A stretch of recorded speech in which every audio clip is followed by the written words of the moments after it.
Welcome back. This won't comfort you. You've been running from this your whole life. These are the truths you were never meant to see. So brace yourself. Once you know, you don't go back. If you don't make money, you don't matter. Imagine this. Two people walk into an emergency room. One is homeless, covered in dirt, smelling like he hasn't bathed in weeks. The other is a clean, well-dressed man with a briefcase. They both report chest pain. Who gets taken more seriously? Who gets seen faster? You already know the answer. And that's the first brutal truth most people don't want to say out loud. In the modern world, your value is measured in currency, not character, not kindness. Money is how you prove you deserve to exist. From the day you're born, you are a cost. You cost your parents time, energy, and thousands of dollars. As you grow up, society patiently waits for you to flip from burden to asset. That means getting a job, making yourself useful, and generating more than you consume. Until then, you're a liability, a dependent, a non-contributor. Sure, we tell ourselves different stories. We say people are valuable for who they are, that every life matters. But if that were true, starving people would be fed, chronically ill people would be cared for, and old people wouldn't be abandoned in underfunded nursing homes. Look at how the system treats people who don't produce. Unemployed, you're lazy. Sick, you're a drain. Elderly, you're a burden. Poor, you're invisible, until you're criminalized. In many cities, it's illegal to be homeless, not because people care, but because poverty makes others uncomfortable. The system doesn't run on ethics, it runs on economics. If you don't create profit, you don't get protection. Let's be specific. A rich man gets cancer. He flies across the world to a private clinic, gets a team of experts, a comfortable suite, experimental treatment, and gourmet meals.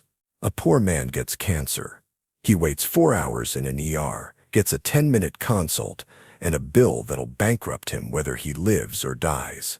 Same disease, same human suffering, but one has money and therefore worth. The other does not. In the United States, studies show that poor people die younger, not because of genetics, but because of how they're treated. Less access, worse care, delayed diagnoses, dismissed symptoms. If you can't pay, your pain isn't urgent. And this doesn't stop at healthcare.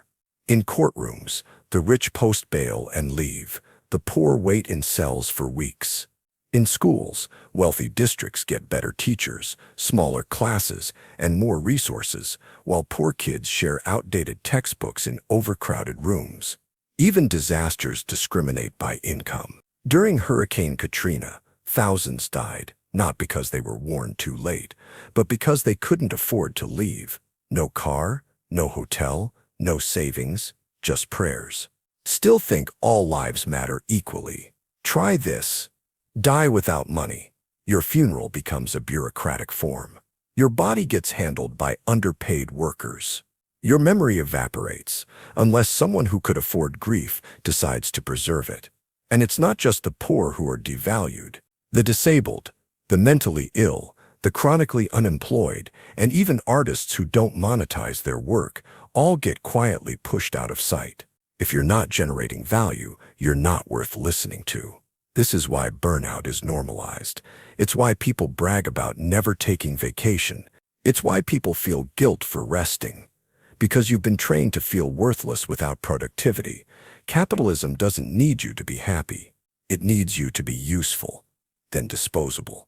Now here's the twist. Even when you do make money, you're still ranked, not as a human, but as a number. Your salary becomes your worth per hour. Low wage? You're treated like a replaceable cog. 6 figures? You get catered lunches and a massage chair. And if you lose that income, you lose status. No matter how smart, kind, or skilled you are. Think about job interviews. You could be a genius with decades of experience. But if you're unemployed, people assume you're flawed. If you're underpaid, they assume you're not valuable. Because in this system, money validates reality. Even friendships and dating aren't immune. People will say it's not about money, but income still shapes how you're perceived. A high-earning man is called driven. A low-earning one is lazy. A rich woman is independent. A poor one is irresponsible. This is the truth beneath social media envy, hustle culture, and corporate worship. Money doesn't just buy comfort, it buys dignity. Without it, you're often not treated like a full human being. So what happens when someone can't make money? They get dehumanized. That's why people step over the homeless. Why people joke about poor countries as failed states. Why the elderly are seen as useless. Why people on welfare are seen as leeches. In a world where profit defines purpose, non-profit lives are treated like errors. There's no happy ending to this chapter. You can't escape the system. Even dropping out or living off-grid is a choice usually only available to those with resources to begin with. So what can you do? Understand the game. See it for what it is. Stop believing the lie that your value comes from your output. And maybe, just maybe, start questioning why a system that needs your soul also tells you you're worthless without a paycheck. Because in the world we've built, if you don't make money, you don't matter. And the people who profit from that truth hope you never realize it. Love is often just a deal. Let's stop pretending. Love is not unconditional. It's not pure. It's not some divine miracle that floats down from the heavens. Love in the real world is a transaction. You might not want to believe that. You've probably been told since childhood that love is sacred, that when two people fall in love, it's because of some magical connection, that parents love their children without limits, that real love is selfless. But when you strip away the Hallmark cards, the rom-coms, the Instagram quotes, what you find underneath is a brutal economic truth. Love survives because it gives something, and when it stops giving, it often dies. Think about romantic love. What do people really fall in love with? Looks, status, intelligence, humor, stability.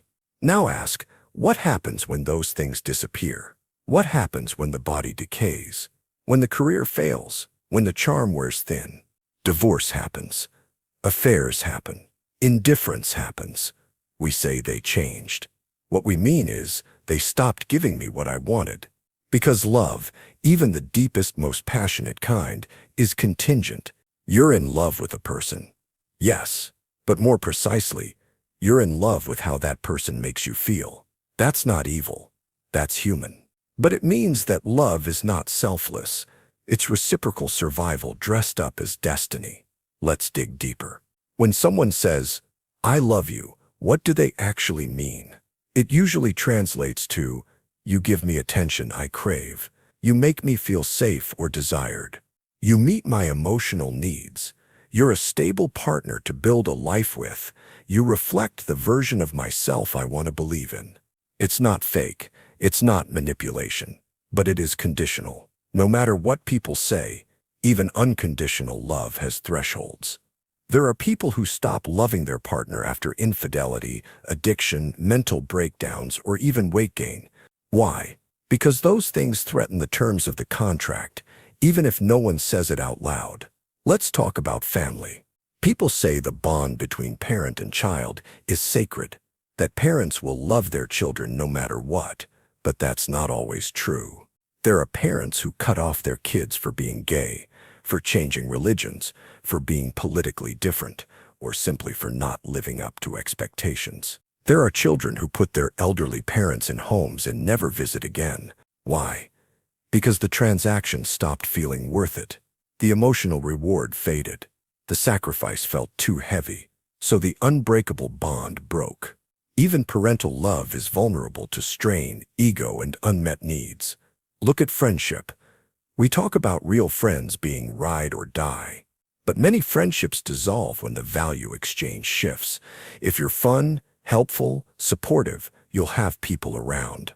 But if you become depressed, needy, or poor, the circle shrinks. People stop calling, not because they're evil, but because your emotional balance sheet changed. Friendships often end without a fight. They expire when the deal stops feeling balanced.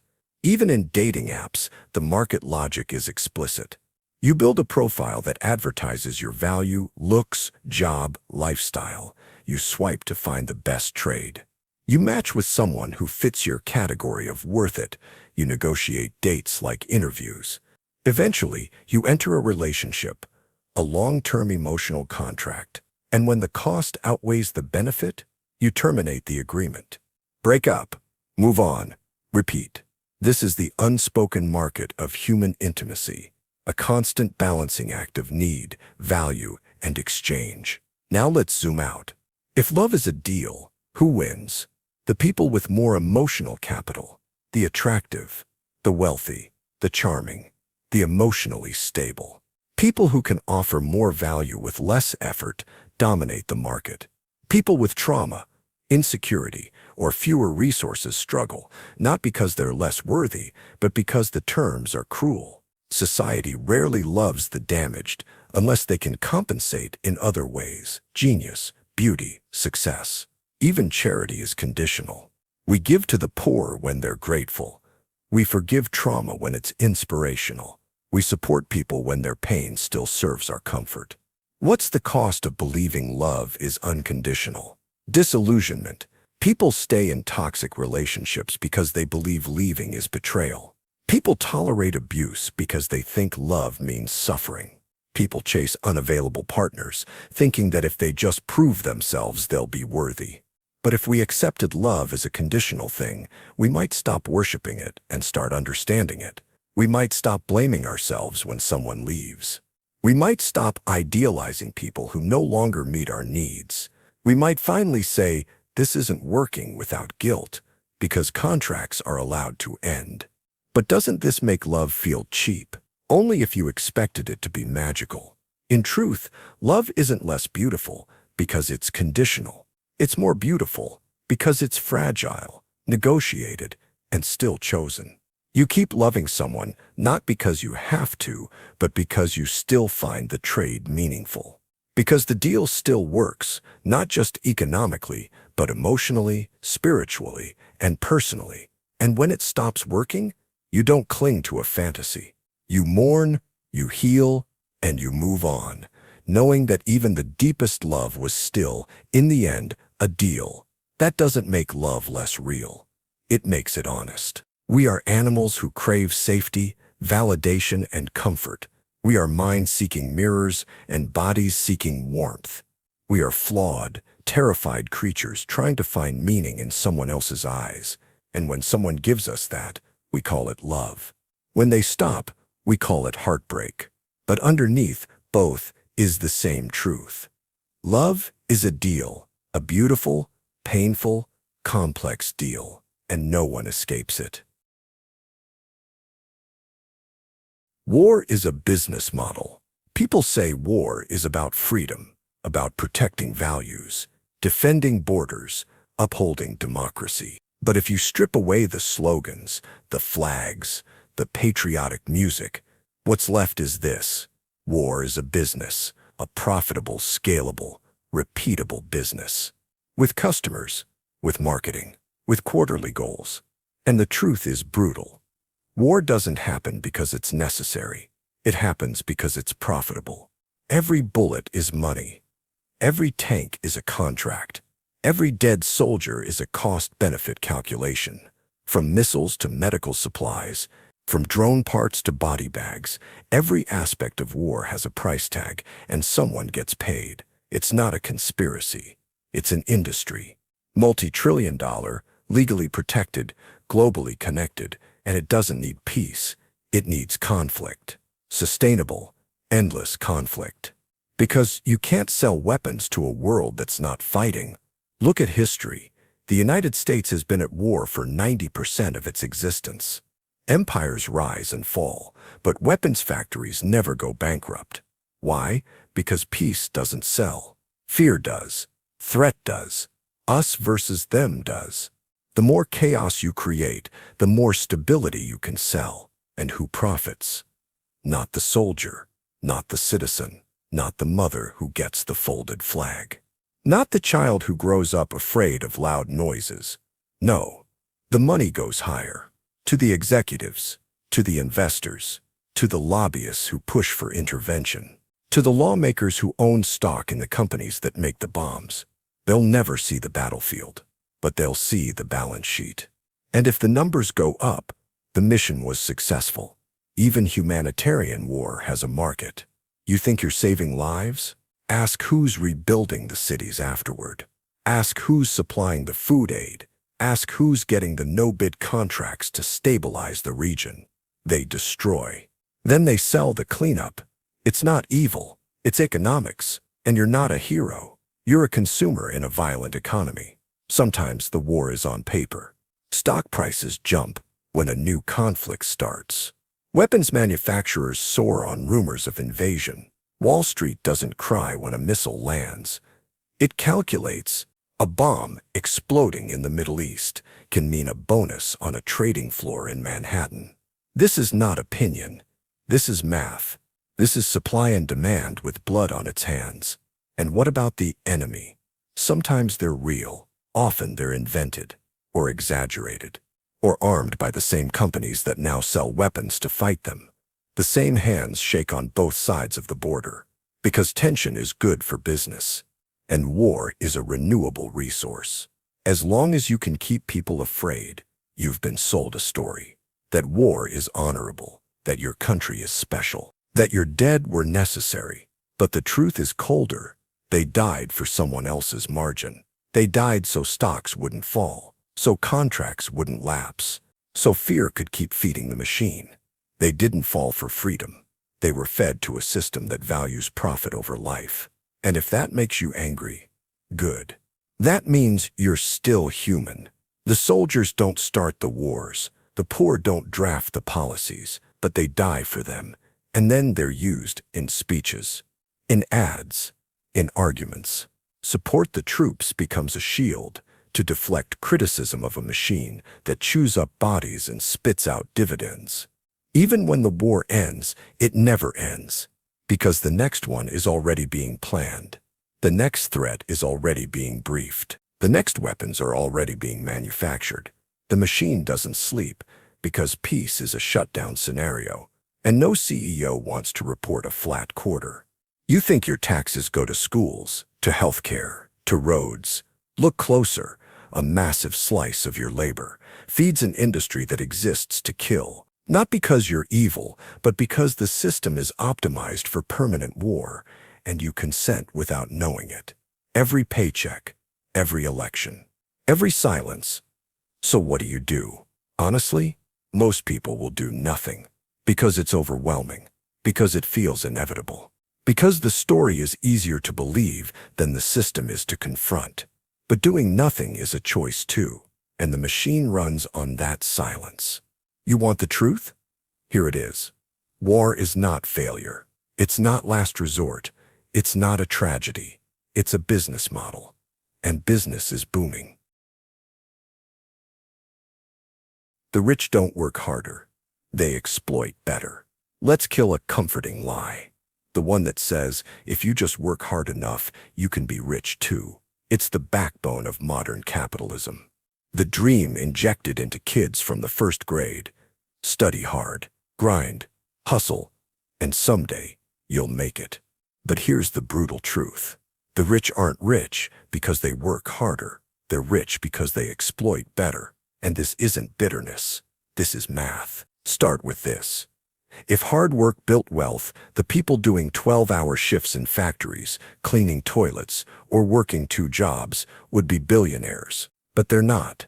They're living paycheck to paycheck, while someone else profits from their exhaustion. Hard work doesn't scale. Exploitation does. Look at how billionaires are made. They don't work 1,000 times harder than you. They don't have 1,000 times the intelligence, but they own the systems that multiply labor. They own the factory. They own the app. They own the land. They own the data. They own the algorithm that watches your clicks, then sells your behavior, and you're part of the machine. Feeding them value every time you clock in, every time you scroll, every time you accept terms and conditions. You're told they deserve it, that they took risks, that they innovated. But how many of them inherited millions? or had connections from elite schools, or built empires on the back of underpaid labor in countries you'll never visit. That's not innovation. That's leverage, and the system rewards it with exponential returns. Let's take Jeff Bezos. Built Amazon from nothing, right? Except he started with a $250,000 loan from his parents, benefited from a sales tax loophole, and built an empire that crushed small businesses, monitored workers down to the second, and fought unionization efforts with an army of lawyers. Meanwhile, warehouse workers pee in bottles because breaks cost them their quotas. Who's working harder? Who's getting richer? Even when the rich do work, it often looks like this: attending meetings other people prepare, signing deals other people negotiate, pitching visions other people implement. It's strategic positioning, not back-breaking effort. And for that, they extract massive value from every rung beneath them. And when you try to climb the ladder, the rules change. Wages stagnate, costs rise, debt traps multiply, because the system is built not to elevate everyone, but to concentrate power. You're not supposed to win. You're supposed to believe you might. So you keep playing. So you don't riot. That's how hope becomes a leash. And let's talk about exploitation on a global scale. Fast fashion, built on sweatshops and child labor. Your phone, mined with cobalt from war-torn regions and assembled in factories with suicide nets. The cheap goods that keep your lifestyle comfortable are subsidized by suffering you'll never see. And yet the CEOs at the top of those chains are celebrated, interviewed, worshipped as geniuses because profit purifies everything. And then there's the financial sector, where people make billions moving numbers, creating nothing, just speculating, hedging, extracting. A hedge fund manager can make more in 1 year than every teacher in a major city combined. How? Because the game isn't fair. It's not meant to be. And calling it capitalism makes it sound like a natural law, instead of what it really is, a rigged casino with velvet ropes. Now here's the dark psychology of it. People want to believe the rich earned it, because if they didn't, that means the world is unjust. That means you could work yourself to death and still get nowhere. So we invent comforting myths. They must be smarter. They must be more disciplined. They must provide more value, when in reality, they often just extracted more value from other people. Some say, but I know a rich person who works hard. Sure, but there are exceptions to every rule, and even they benefit from a system designed to favor capital over labor. If wealth were purely about effort, you'd see millionaires in nursing homes, on construction crews, in classrooms. You don't, because the system pays you more. Not for how hard you work, but for how well you own, manage, or exploit for the labor of others. Here's the most twisted part. The rich convince you that it's your fault, that you didn't hustle hard enough, that you need to buy their course, their book, their crypto tip.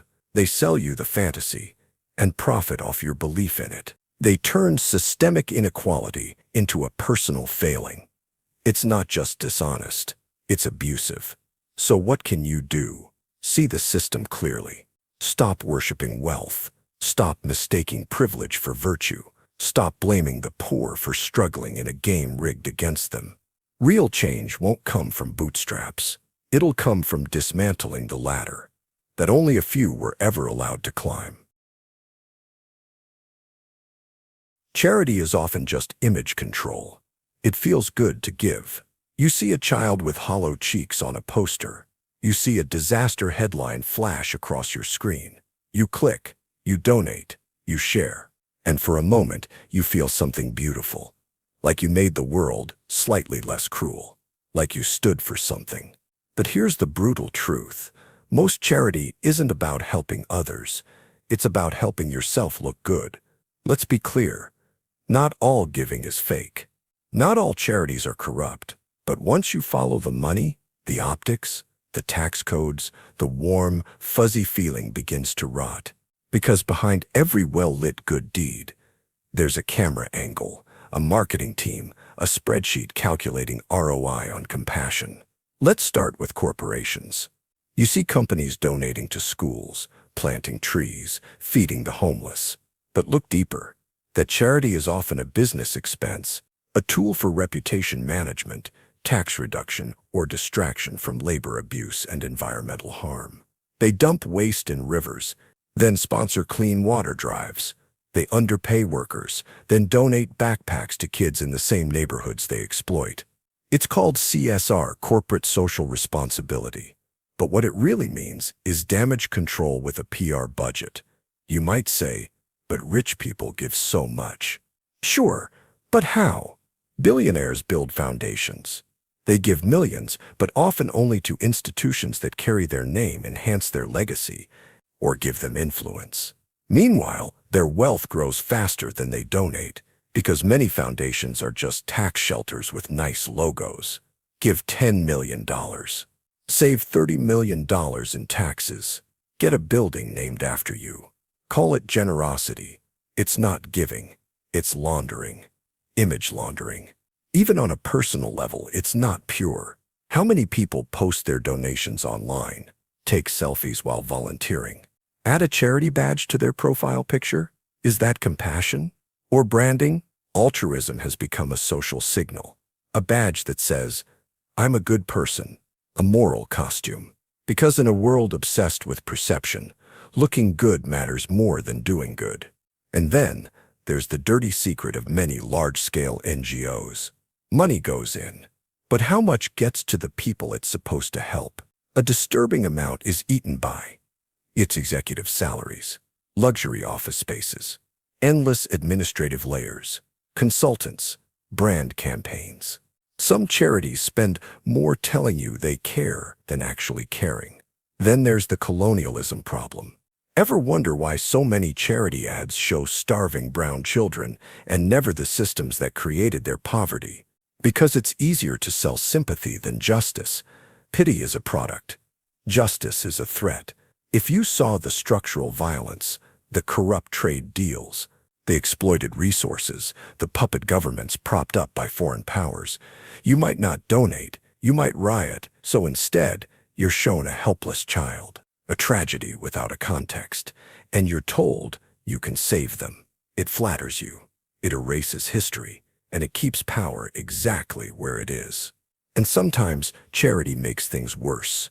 Donated clothes flood local markets, destroying small businesses. Foreign aid props up dictators who use the funds to stay in power. Short-term food drops crush local farming economies, all with smiling logos, all with Western faces on the brochures, all in the name of helping.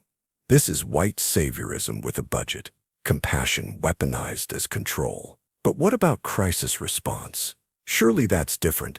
Sometimes yes, but even there, questions linger. Why do some disasters get attention and others don't? Why did Notre Dame raise $1 billion in 48 hours while children in Yemen starved in silence? Because certain tragedies are photogenic, culturally close, politically convenient. Your empathy is being curated. And here's the final gut punch. If charity worked, it would shrink over time. But many charities don't want to solve problems. They want to manage them. Because if the problem goes away, the funding stops, the jobs disappear. The brand loses relevance, so the problem must be fought, but never fully ended. It's symptom maintenance, not systemic change. So what's the point of all this? To say never give? No. But understand this. Real change doesn't need applause. It doesn't get you likes. It doesn't come with a tote bag or a tax break. It looks like boring policy reform, like invisible systems being rebuilt, like choosing justice over pity. It's not photogenic, it's not fast, it's not easy, but it's real. Next time you give, ask, am I helping someone, or just helping myself feel good? Am I treating the wound or keeping it open so I can keep being the hero? That's the difference between charity and image control. And one of them is just ego in a halo. Most of history is a lie. You probably think you know what happened. There were world wars, revolutions, Great men with beards giving speeches, tyrants rising, tyrants falling. Nations born, walls broken, freedom won. But here's the brutal truth. What you know as history is mostly fiction, not fairy tales. Worse, it's carefully curated lies. Polished stories written by victors, edited by the powerful and spoon-fed to children like vitamins. But instead of making you healthy, these stories make you obedient. Let's start with the obvious. History is written by the winners. When an empire conquers, it doesn't just take land, it rewrites the timeline. It paints its invasion as liberation, its slaughter as order, its theft as civilization. The victims don't get to write textbooks. They get erased. The Mongols? You probably learned they were savages, but in many parts of Asia, they built infrastructure, improved trade, and unified warring tribes. The Roman Empire? You were told it brought peace and architecture. You weren't told it crucified dissenters and turned whole populations into slaves. Columbus discovered America. No, he showed up, unleashed genocide, and started a centuries-long domino of death. But that's not what school taught you. Because discovery sounds better than mass death. Think about who gets statues: slave owners, warmongers, colonizers. But they smiled nice in paintings and wrote impressive letters, so we call them founding fathers. George Washington had slaves. Winston Churchill supported famine in India. Gandhi slept next to teenage girls to test his purity.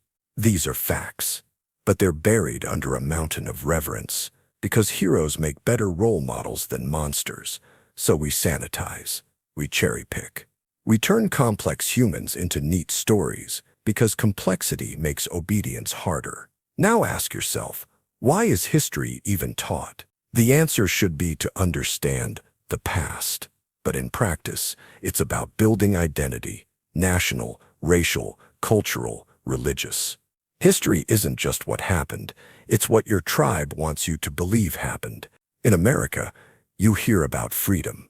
In China, harmony. In Russia, resilience. Different countries, different lies.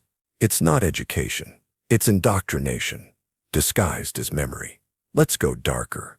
Sometimes, history isn't just rewritten, it's deleted. Entire massacres.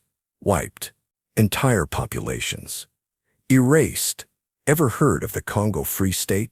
Under King Leopold II of Belgium, an estimated 10 million Congolese people died from forced labor, mutilation, and terror. It was one of the worst genocides in human history, and it's barely mentioned in Western classrooms. The Rwandan genocide, reduced to a footnote. The Nakba, the expulsion of Palestinians in 1948, disputed, downplayed, denied. The U.S.-backed coups in Chile, Iran, and Guatemala, omitted entirely from most American textbooks. Why? Because real history makes patriotism harder. Because real history creates angry citizens, and angry citizens don't make good workers. Even recent events are distorted instantly. Wars begin with lies about weapons, about terror, about saving lives. Journalists are silenced. Footage disappears. Narratives are framed before the blood dries. You think truth eventually comes out, but most people never read the correction. They remember the headline, not the retraction. And some lies live forever. It gets worse. Even the timelines are fake. We divide history into chunks: the Dark Ages, the Enlightenment, the Renaissance. But those labels are Eurocentric fantasies. While Europe was dark, the Islamic world was advancing medicine, math, and philosophy. While Europe enlightened, it still burned witches and colonized continents. The calendar you use, it's Christian. The 0 point, the birth of Jesus, is arbitrary. Other cultures use different years. Time itself has been standardized to match a story, not reality. But what about archaeology? Documents. Facts. Facts are fragile. Documents get lost. Artifacts are interpreted through modern bias. And even evidence is curated. Museums display what flatters the donor. Textbooks highlight what fits the narrative. Whole civilizations are defined by the people who conquered their graves. Truth doesn't survive on its own. It has to be protected. And most truth isn't. Here's something to try. Think of a historical event you believe you understand. Now search for how that same event is taught in 5 other countries. Watch the contradictions pile up. A hero in one story is a war criminal in another. A liberation in one timeline is a massacre in another. Even the death tolls change, sometimes by millions. This isn't just about interpretation. It's about control. Who controls the past controls the present. That's not a theory. That's policy. Even memory is weaponized. Take 9/11. It reshaped the world. But what's remembered isn't just the attack. It's the emotional framing, good versus evil, us versus them, innocence versus savagery. And that framing justified 2 decades of war, millions of deaths, surveillance, torture, and the erosion of civil liberties, all sold under the banner of freedom. History isn't just what happened. It's what powerful people need you to remember. So what do? You unlearn. You stop trusting the first version of any story. You question the textbooks. You ask who benefits from this version of events. You look for the voices that were silenced, erased, or demonized, because real history doesn't feel patriotic. It feels shameful, chaotic, and unresolved. And that's how you know it's closer to the truth. You grew up believing that history was a neutral record of facts, but it's not. It's a weapon, a marketing tool, a religion in disguise. And most of what you believe about the past was written to control your future. Most good people are just unchallenged. You probably know someone who seems like a genuinely good person. They're polite, thoughtful, supportive. They don't lie. They don't cheat. They hold the door open. They've never stolen, never raised their voice, never done anything wrong. But here's the truth they'll never admit, and you're not supposed to notice. Most so-called good people are only good because they've never been tested. They've never been desperate, never been cornered, never been tempted with real power, never had to choose between their comfort and someone else's dignity. They aren't virtuous. They're just unprovoked. Think about the people history calls evil: dictators, traitors, war criminals. Now ask, were they born twisted? Or were they just given choices that your good friends never had to make? It's easy to be moral when there's nothing at stake. Easy to be kind when kindness is cheap. Easy to play fair when you're already ahead. But when survival is on the line, when money runs out, when everyone is lying, and you're the only one playing fair, that's when real ethics begin. And most people, even the gentle ones, fail. Let's talk about comfort. A comfortable person doesn't need to steal. They don't need to lie on job applications. They don't need to manipulate people for housing, affection, or access. They're not good. They're just not desperate. You think you're better than the shoplifter? Maybe you just never had to choose between stealing and starving, between lying and losing everything. Maybe your morality has never been priced. Now think about power. Most people say, if I had power, I'd use it for good. But they're imagining cartoon power, clear, heroic, noble. What happens when the power is subtle? When it means choosing who gets hired, who gets believed, who gets promoted, who gets the benefit of the doubt. Suddenly, good people turn blind. They protect their friends. They avoid rocking the boat. They don't speak up because the system favors their silence. They call it neutrality. But it's really just cowardice in a polite outfit. Even empathy can be conditional. A good person will cry at a tragedy. If the victim looks like them, they'll be outraged. If the injustice is comfortable to talk about, they'll support change as long as it doesn't threaten their own comfort. But when empathy becomes inconvenient, they vanish. Good people are everywhere until goodness requires sacrifice. You know who really gets tested? The poor, the sick, the accused, the outcast, the parent who has to choose between their child's medication and rent, the immigrant who works 3 jobs under the table and still gets blamed for stealing, the person who tells the truth and loses their job, their friends, their future. That's moral pressure. That's what exposes the self-image most people cling to. Because it's easy to seem good when the cost is low. But when goodness threatens your position, your paycheck, your pride, that's when you find out who you really are. Look at institutions, schools, churches, corporations, governments. They're full of good people. People who say all the right things. People who smile, volunteer, donate, pray, recycle, vote.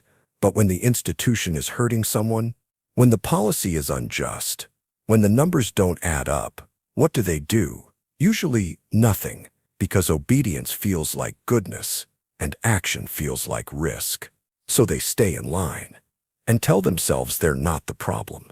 Let's talk about historical atrocities. Slavery, genocide, colonization, war crimes.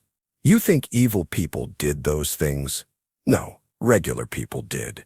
Teachers, clerks, parents, pastors, neighbors, people who believed in manners, people who raised families, people who said grace before dinner. They followed orders. Looked the other way, blamed the victims. Because doing evil doesn't require horns, it just requires obedience and denial. And many of them died believing they were good. Because they never looked in the mirror. Not really. And that's the real danger. Good people think they're immune.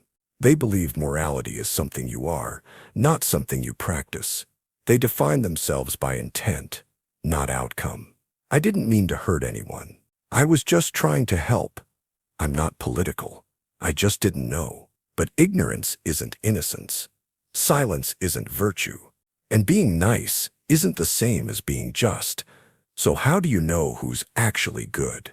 Look at the people who tell the truth when it costs them something.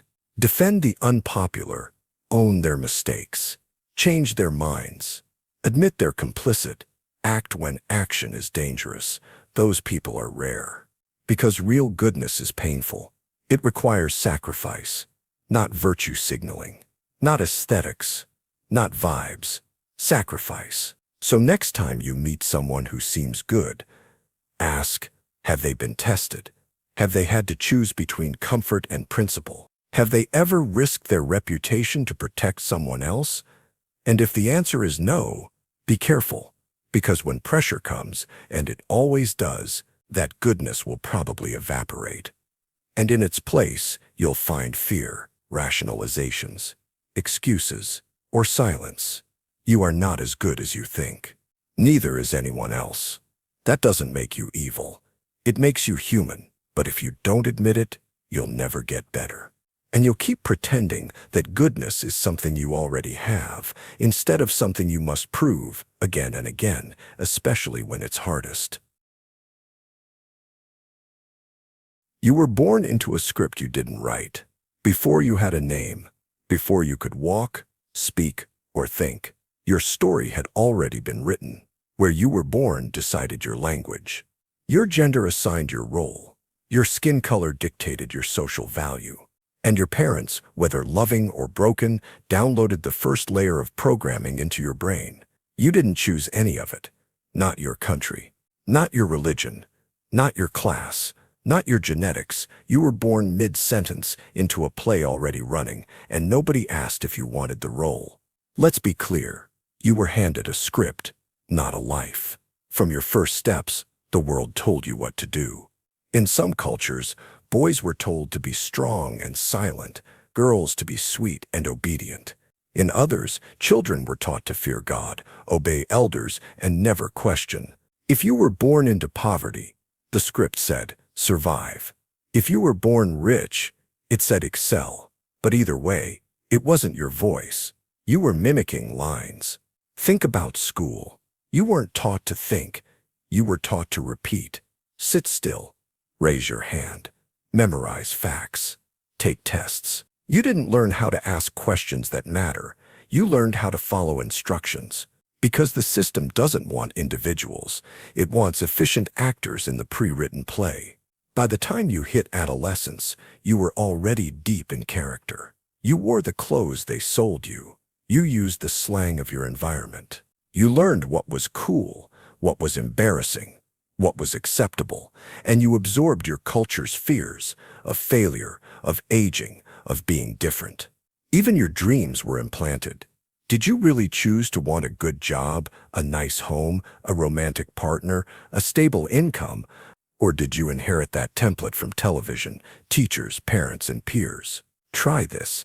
Imagine if you were born in a remote Himalayan village, or in the slums of Lagos, or in a Siberian orphanage. Would you still want the same things? Would you still believe in the same ethics, the same goals, the same version of success? You'd want what the people around you taught you to want, which means, horrifyingly, your identity is circumstantial, and your beliefs, mostly geographic. Let's get darker. Even rebellion is pre-scripted. You think you're original because you rejected tradition? Good for you, but you probably just followed a different script. Maybe you became the creative one, the black sheep, the free thinker. But ask yourself, did you invent that identity, or did you just switch costumes? Subcultures have uniforms too. Even anti-conformity is often a pre-approved brand of rebellion. You say you're not religious, but you worship productivity. You say you don't follow trends, but you're still addicted to likes. You say you're your own person, but what do you really know that wasn't told to you by someone else? And here's where it gets truly disturbing. The script doesn't just shape your behavior, it shapes your perception of reality. If your culture tells you that ghosts are real, you'll feel haunted. If your parents tell you the world is dangerous, you'll see threats everywhere. If your society glorifies wealth, you'll see poverty as failure, not injustice. You live in a psychological cage made of language, norms, and invisible boundaries. You don't think outside the box because you don't see the box. Let's talk morality. You think you're a good person, but what does that mean? In one country, eating cows is normal. In another, it's unthinkable. In one era, slavery was legal. In another, same-sex love was criminal. Good and evil are fluid, shaped by the script of your time and place. Which means your moral compass might not be justice. It might just be consensus. You call yourself ethical, but really you're obedient. Why does this matter? Because most people never realize they're acting. They live and die on autopilot, speaking lines written by strangers, chasing goals they never questioned, fearing consequences they never chose. And when life feels empty, when depression creeps in, when midlife crisis hits, they don't know why. But deep down, it's because their soul didn't write this story. They're just reading a script. So, can you break free? Only if you see it. Only if you're willing to ask the questions that collapse the illusion, like, what do I believe? And where did that belief come from? What am I chasing? And who taught me to chase it? What would I be if I were born somewhere else? To someone else. The moment you ask those, the play stutters. You step out of character, and for the first time you might hear your real voice beneath the noise. It's faint, it's scared, but it's yours. You didn't choose your name, your language, your God, your gender role, your morality, your idea of success, your dreams. You were born into a script, and the people around you, they'll punish you for trying to rewrite it. You defend the system that hurts you. Here's a cruel irony most people never realize. Yet, the system that's slowly draining your life is the one you're most likely to defend. You'll praise it. You'll fight for it. You'll mock anyone who questions it. And all the while, you're breaking under the weight of it, financially, mentally, emotionally. It's like loving your captor because they let you decorate your cage, but it's not your fault, because this isn't stupidity, it's programming. Let's call it what it is. Manufactured consent. You were born into this system. Capitalism, meritocracy, nationhood, patriotism, whatever they branded it. You didn't choose it, it chose you. And from your earliest memories, you were trained to believe it's good. You pledged allegiance. You sang the songs. You memorized the names of heroes. You were taught that working hard equals success, that police are protectors, that your country is the best. And most importantly, you were taught that if you're suffering, it's probably your fault. That's the genius of the system. It doesn't need to oppress you by force. If it can get you to police yourself, complain about wages, someone calls you lazy, doubt the fairness of elections, you're ungrateful. Question why healthcare costs more than rent. They say, move to Cuba then. You get trained, not just to endure the abuse, but to attack anyone who points it out, like a dog who growls at strangers, but licks the hand of the owner who beats it. It runs deeper than you think. Take jobs. You work 40, 50, 60 hours a week. Your boss makes 10 times what you do. Your rent goes up. Your body breaks down. You miss time with your kids. You cry in your car before going in, but you're told to be grateful you have a job. As if basic survival is a luxury, as if having the right to barely live is proof the system works. And when someone proposes change, raising wages, universal health care, free education, you've seen it. People, even those struggling, immediately object. Who's going to pay for that? That's socialism. People will get lazy. It's not a rational defense. It's trauma bonding with the system. You were told life is suffering, that nothing comes free, that struggle is noble. So if someone else gets relief, it threatens your identity. If you had to climb uphill both ways, you want others to suffer too. That's systemic abuse internalized as fairness. This is how the system sustains itself. It doesn't just profit off your labor, it profits off your loyalty. You vote for candidates who protect corporations. You support police who target your own community. You admire billionaires who exploit your time, then sell it back to you as luxury. You become the system's most efficient defender because you think it's you. There's a term for this: false consciousness, coined by Marx. It means believing in ideas that go against your own best interests. You believe success is about hustle, not inheritance. You believe poverty is a moral failing, not a policy outcome. You believe your enemy is the poor person next to you, not the wealthy class above you. You defend a hierarchy that would step over your corpse to increase stock value by 1%. And yes, it works on both sides. Even activists sometimes fall into the trap, fighting each other over scraps, gatekeeping who deserves help, turning every issue into personal morality instead of structural violence. Because the system would rather you argue over pronouns than question why billionaires exist while millions starve. It's called horizontal hostility, and it's by design. Why do people stay loyal? Because betrayal is scary. Admitting the system is broken means admitting you were lied to, that your suffering wasn't noble, that the dream you chased was a scam. And most people can't handle that, so they double down. Like a gambler who's lost everything, but keeps playing because quitting would mean facing the truth. And yet deep down you feel it, that something is off, that the promises don't match reality, that you're always exhausted, always behind, always pretending, but you can't quite name it. Because the system gave you language to describe everything except your own chains. So what do? Start here. Stop worshiping systems. Start questioning them. Ask who benefits. Ask who suffers. Ask why things are the way they are, and who keeps them that way. Because until you name the prison, you'll keep decorating the walls. This isn't about cynicism, it's about clarity. The system won't save you. It was never designed to. But maybe, just maybe, you can stop defending it. You're rewarded for fitting in, not thinking. If you've ever wondered why stupidity thrives, why the bland get promoted, and why true creativity feels like a curse, here's the answer. Because systems don't reward intelligence, they reward obedience. That's the brutal truth. Your life, from school to work to society, has never been about thinking for yourself. It's been about how well you followed the rules. And the better you perform in the script, the more you're allowed to survive. Independent thought?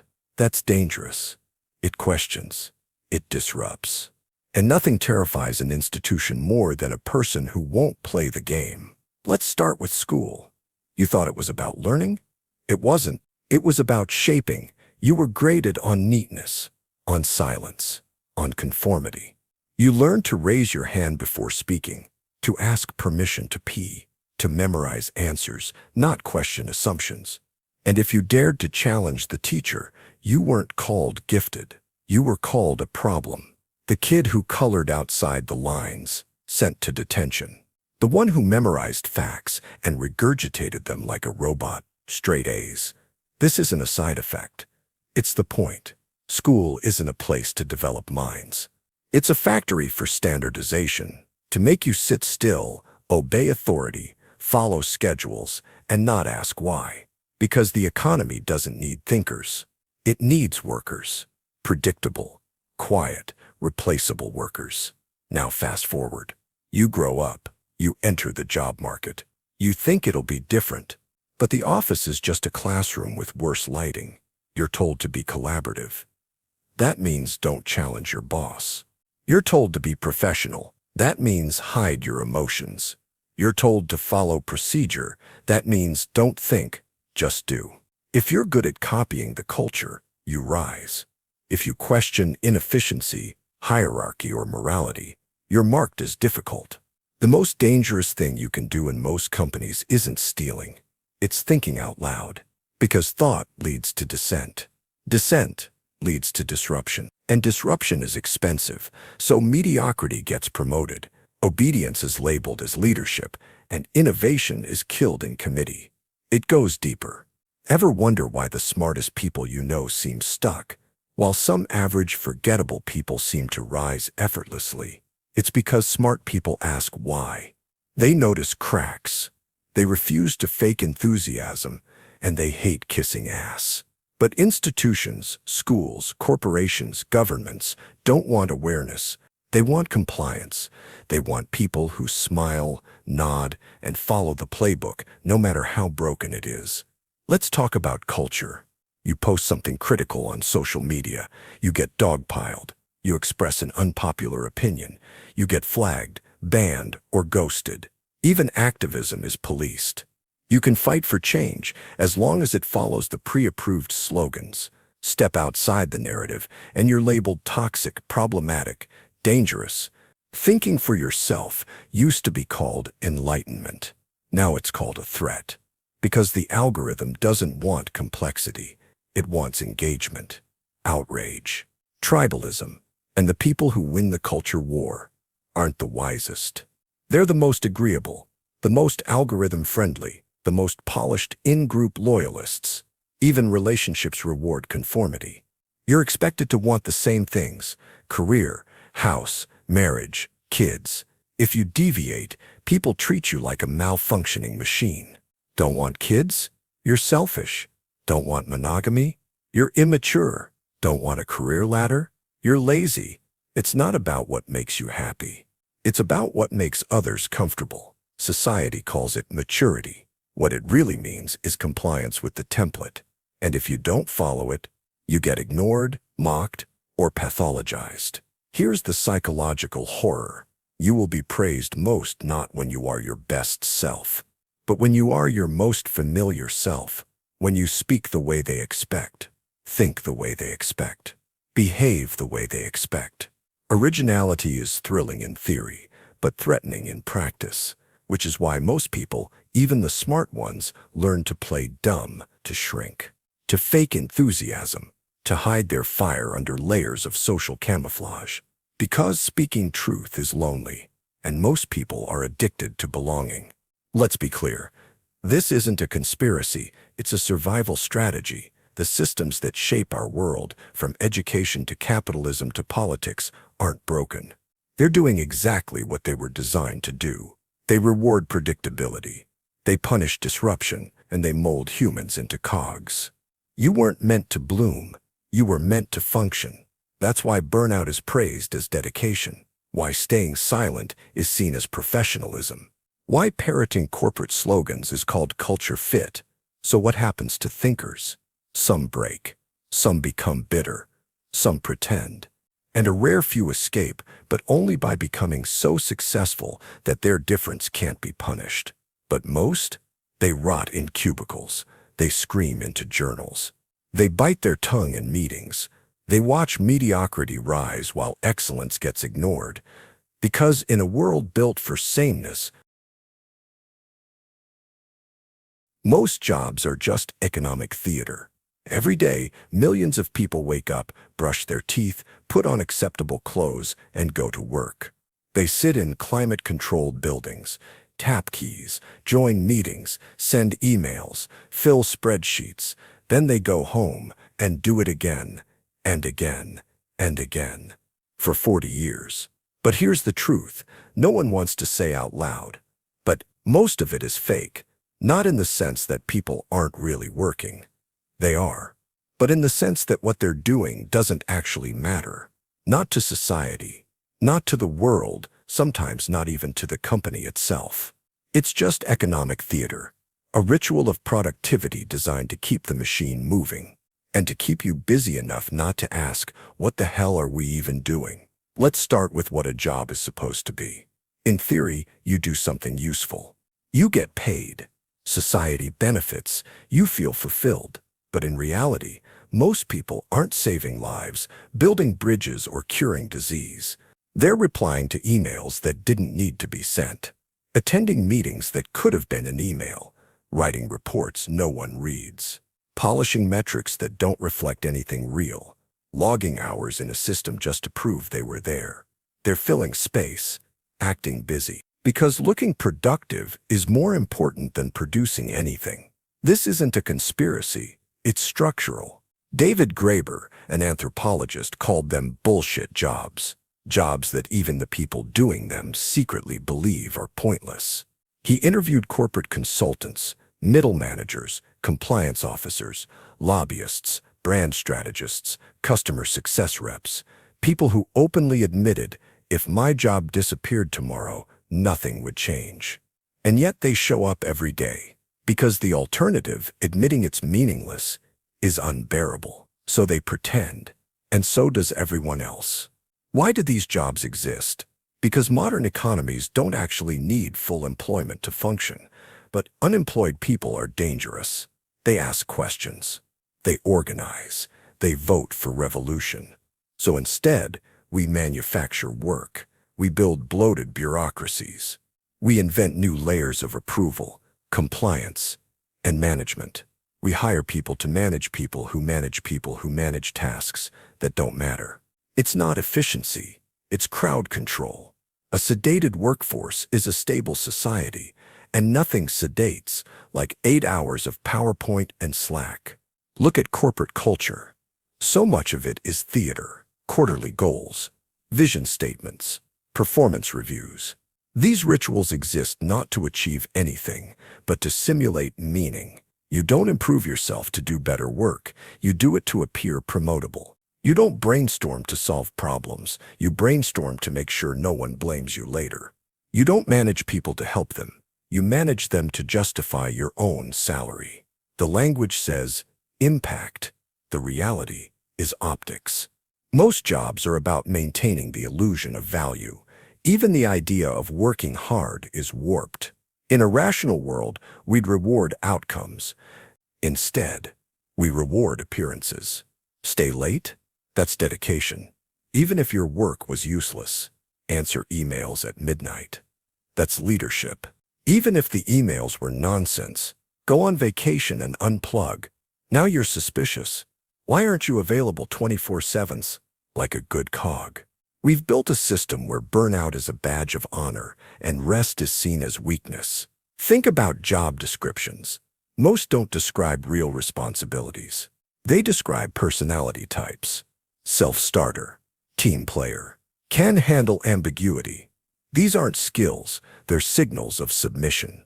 They tell the employer, I will play the game. I will not cause trouble. I will burn my identity for a paycheck. And if you're really good at this game, you rise, you get a title. More meetings, more performance reviews, more nothing, until one day you retire and the company replaces you in a week. What about jobs that do something? Even many of those are tainted by theater, customer service, scripted, and surveilled. Marketing, manipulating emotion to sell illusion. Tech, patching holes in systems that only exist to feed consumption. Yes, some jobs help people, but those are often the worst paid. Teachers, nurses, social workers, they create real value, which is exactly why they're underpaid and overworked. Because their work isn't scalable, it can't be automated, branded, or monetized efficiently, so the system punishes it and celebrates roles that extract value without creating it. Let's talk about the highest paid jobs. CEOs, hedge fund managers, ad executives. Their job isn't to build, it's to extract from labor, attention, resources. They don't create wealth, they move it away from workers toward shareholders. They optimize layoffs. They sell air and call it innovation. They ride stock prices like gamblers and call it strategy, and society claps. Because we've confused money with merit. The more you earn, the more real your job must be, right? Wrong. Some of the highest paid people do the least necessary work, and some of the lowest paid people hold everything together. But in this theater, value is measured by salary, not impact. Why does this matter? Because most people know, deep down, that their work doesn't matter. And it's killing them. They feel anxiety they can't explain, depression they can't name, a hollow ache that whispers, "Is this it?" But they can't stop. Because rent is due. Insurance is tied to employment, and without a job you're not just broke, you're invisible. So we keep dancing. Suits and Zoom calls, metrics and Slack emojis, pretending it all means something. Because admitting the truth is too terrifying. That we've built a world where most people waste their lives doing nothing that matters just to afford to live. So what do? You notice? You name it? You stop calling it career progression when it's just vertical costume changes. You stop believing that titles equal purpose, that busyness equals worth, that working more means living more. You start asking dangerous questions. Who does my job serve? What would happen if it disappeared? Am I building anything? Or just occupying space in a very expensive lie? Because here's the truth. Most jobs aren't about producing value. They're about preventing revolt. Give people just enough money, identity, and noise, and they'll keep clocking in, even if their soul has already quit. Beauty is currency, and you're judged by it. Here's a truth so uncomfortable we dress it up with denial, filters, and inspirational quotes. The world treats attractive people better, not metaphorically, not spiritually, literally. Beautiful people get hired faster, promoted more, paid more, believed more, loved more. They're forgiven for mistakes, excused for bad behavior, and praised for things they didn't earn. Meanwhile, if you're unattractive, overweight, scarred, or aging, society doesn't just ignore you, it punishes you. This isn't just superficial. It's a hierarchy baked into biology, economics, dating, and even morality. And the worst part, you already know it's true. Let's start with the numbers. Multiple studies confirm what you already feel in your bones. Attractive people earn 12% to 20% more than their average-looking peers. Taller men are more likely to be CEOs. Women wearing makeup are rated as more competent. Juries are more lenient toward good-looking defendants. Babies stare longer at symmetrical faces before they can even speak. That's how deep this goes. From the cradle to the courtroom, beauty gets you better treatment. It's not just about preference, it's about privilege. A silent one that nobody wants to admit exists, especially if they benefit from it. Now let's talk about dating. Modern romance is a brutal marketplace. Tinder, Hinge, Bumble, these aren't love tools, they're hotness hierarchies. A small percentage of highly attractive users get most of the matches. The rest, they fight over crumbs, ghostings, or complete invisibility. If you're average or below, the dating world isn't a cute adventure. It's rejection as a lifestyle. You could be kind, interesting, brilliant, but if your face doesn't meet the current standard, you're swiped away in half a second. You don't even get to audition. Meanwhile, the beautiful can afford to be boring, rude, or even cruel, and still have people begging to be near them. This isn't love, It's value extraction based on facial symmetry. Think you're above this?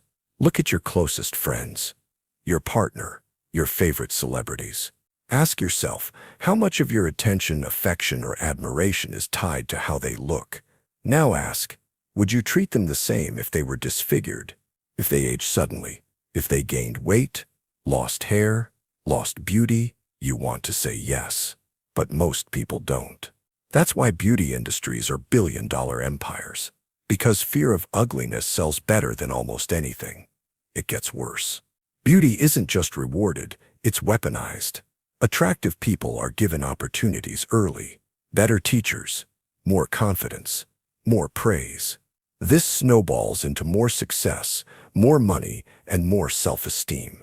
That's the beauty premium. A built-in, lifelong head start for doing nothing but being born with the right face. Meanwhile, others spend their lives trying to compensate, with charm, with humor, with accomplishments, but deep down they know the room doesn't see them the same way. Now let's talk about gender. For women, beauty isn't optional. It's a requirement. An attractive woman is seen as competent, healthy, desirable. An unattractive one? Invisible, or mocked, or judged. The standards are narrow, unforgiving, and cruel. Too thin? Anorexic? Too thick? Lazy? Too young? Inexperienced? Too old? Irrelevant? Women are expected to age like a myth, stay perfectly groomed, wear makeup that looks like no makeup, and smile through exhaustion or risk being labeled unworthy. And if a woman does meet the standard, she's objectified, sexualized, picked apart like a product. Beauty is power, but it's also a cage. For men, the standard is quieter, but just as real. Height, jawline, hair, frame. If you meet it, the world treats you like a leader. If you don't, you're constantly proving yourself. Short man, you're overlooked. Fat man, you're mocked. Balding, you're a punchline. This isn't shallow. It's structural. Even pain is judged by appearance. If you're attractive and distressed, people ask what's wrong. If you're not, they tell you to toughen up. If a beautiful woman cries, people rush in. If an unattractive man cries, people look away. Human empathy is rationed by aesthetics. Let's talk about aging. You're told to embrace it, to love your wrinkles, to age gracefully. But the world doesn't actually want that. It wants you to pretend you're young forever or disappear. That's why Botox, facelifts, fillers, and anti-aging creams are some of the fastest-growing industries on Earth. Because we've tied beauty to youth, and youth to value. Once you age out of the spotlight, especially if you're a woman, society stops looking, stops listening, stops caring. Here's where it gets horrifying. Even morality is infected. We believe attractive people are more trustworthy, more intelligent, more honest. This is called the halo effect.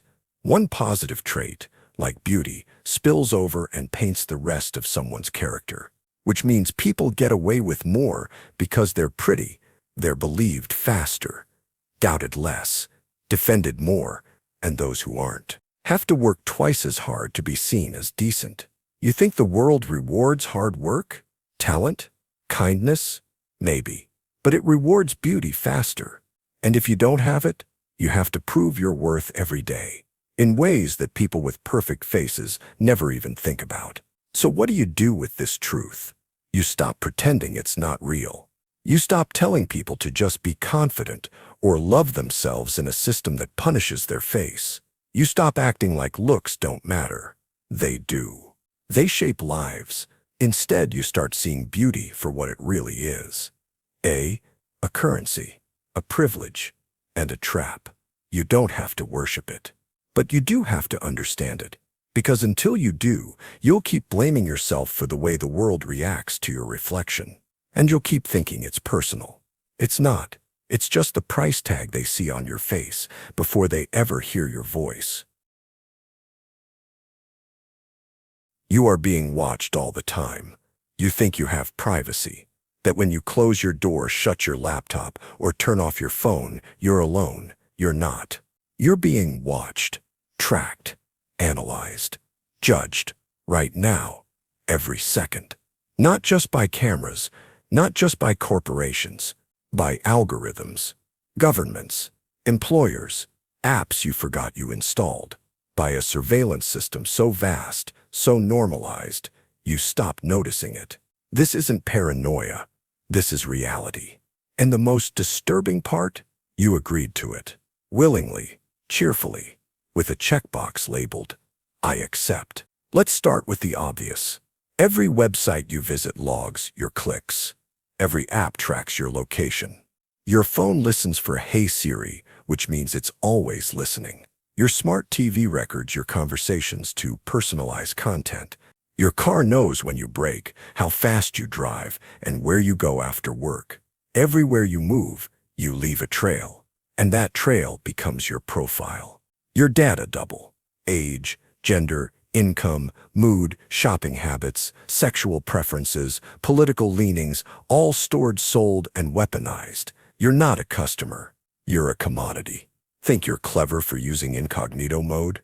That just hides your browsing history from your partner, not from Google, not from your ISP, not from law enforcement. Your private messages stored, your deleted photos recoverable, your encrypted chats not as secure as you think. If they want to find it, they can, and often already have. But surveillance isn't just digital, it's social. You're being watched by people. Neighbors, employers, teachers, coworkers, friends, strangers on the train. We've become a society of quiet informants. You get judged on what you post, how fast you reply, what you wear, how you walk, what your face looks like when you think no one's watching. You are constantly performing, even if you don't realize it. And in this performance, even your silence says something. At work, your productivity is tracked. Keystrokes, screen time, breaks, eye movement, monitored and evaluated. You are no longer trusted as a person. You are observed as a machine. Some companies use webcams to make sure you're not looking away. Others track how long your cursor sits still. You're not hired to think. You're hired to be measurable. And once you stop meeting the metric, you're replaced, not fired, deleted. In public, there are cameras on every corner. Facial recognition is faster than your reflexes. You don't notice them, but they notice you. Walk through a major city, you'll be recorded over 300 times a day. Your face is matched, logged, time-stamped. In China, social credit systems already assign behavior scores to citizens. Smile in the right places. Good. Associate with blacklisted friends. Bad. You say, that would never happen here. It's already happening, just with a better user interface. You think your thoughts are private. They're not. Algorithms predict them before you even act. Search engines auto-complete your desires. Your feed shows you things you didn't know you wanted. Spotify knows when you're sad. Amazon knows when you're pregnant, often before your family does. You are being psychologically modeled in real time. Every click is a confession. You don't need to speak. They already know. Now let's talk about your phone. It's a surveillance device that happens to make calls. It tracks your movement, your heart rate, your sleep, your spending, your voice, your contacts, your habits. It hears your arguments, knows when you masturbate, knows who you're attracted to, even if you've never said it aloud. That phone on your nightstand, it's not asleep. It's watching you sleep. Why does this matter? Because when you know you're being watched, you act differently. You conform, you censor, you self-correct. You start to edit your personality to match the algorithm's expectation. You perform for the camera, smile for the likes. Avoid risk, avoid controversy, avoid thought. You stop being human. You become legible, easy to scan, easy to sort, easy to monetize. And that's the goal. The terrifying part isn't just the watching. It's that you start to watch yourself. You become your own warden. You prejudge your thoughts before they form. You post what gets likes. You delete what doesn't. Soon, you're not even pretending for others. You're pretending for the ghost of yourself. And the ghost is made of metrics. You didn't consent to this consciously. You consented by needing convenience, by saying yes to free apps, by accepting the trade, privacy for access. But that trade was never fair, because you didn't know what you were giving away. And now you can't get it back. Can you escape it? No, not completely. Ditch your phone? You lose work friends, navigation, and safety. Get off social media? You disappear socially. Refuse surveillance? You become a suspect. The system isn't optional. It's designed to make resistance look like madness. Privacy isn't the default anymore. It's a luxury, a rebellion, a myth. So what can you do? Be aware. Stop pretending you're alone. Stop thinking your data doesn't matter. Stop assuming the eyes are neutral. Start asking, who profits from knowing everything about me? Who benefits from my self-censorship? Who designed the digital mirror I now live inside? Because once you understand the cage, you might finally stop decorating it. They told you the internet would set you free. Instead, it became the perfect prison. No bars, no guards, just endless watching. And the prisoner, you. Your identity is just a story you tell yourself. You think you know who you are. You have a name, a personality, a set of beliefs. You remember your past, you imagine your future, and you tell yourself there's some consistent you at the center of it all. But here's the brutal truth. There is no core you, no fixed identity, no solid self. Who you think you are is a patchwork, stitched together from memory glitches, social conditioning, trauma, praise, algorithms, costume changes, and luck. You are not a person. You are a story pretending to be a person. Let's start with your memories. You trust them. You build your identity on them. But they're garbage. Studies show your brain rewrites the past constantly. Each time you recall a moment, you modify it slightly. Details shift, emotions fade or intensify, facts blur. You don't remember what happened. You remember your last version of the story. Worse, your brain fills in gaps with fiction, sometimes entirely fabricated. That childhood moment you cherish could be half false. That betrayal you swear was real could be a misunderstanding. You're building a self on a foundation of fiction. Now consider personality. You think it's stable, that you're introverted or kind or funny. But in reality, your personality changes depending on who you're with, what you want, and what you fear. At work, you're disciplined. With friends, you're wild. With family, you shrink or explode. With strangers, you become whatever feels safest. Which one is the real you? The answer, none of them. They're all masks, worn so well that you've forgotten you're wearing them. Let's talk about beliefs. You probably think your values define you, that your political stance, your religion, your ethics, these are who you are. But ask yourself, where did those beliefs come from? Were they chosen? Or were they absorbed? From your parents, your culture, your environment? Would you still believe them if you were born in a different country? A different class? A different body? Most of your values were inherited, not discovered. Your convictions are often just well-rehearsed habits of thought. Even your preferences aren't safe. The music you love, the fashion you choose, the food you crave, how much of that is actually yours? Social media algorithms shape your taste. Marketing tells you what's desirable.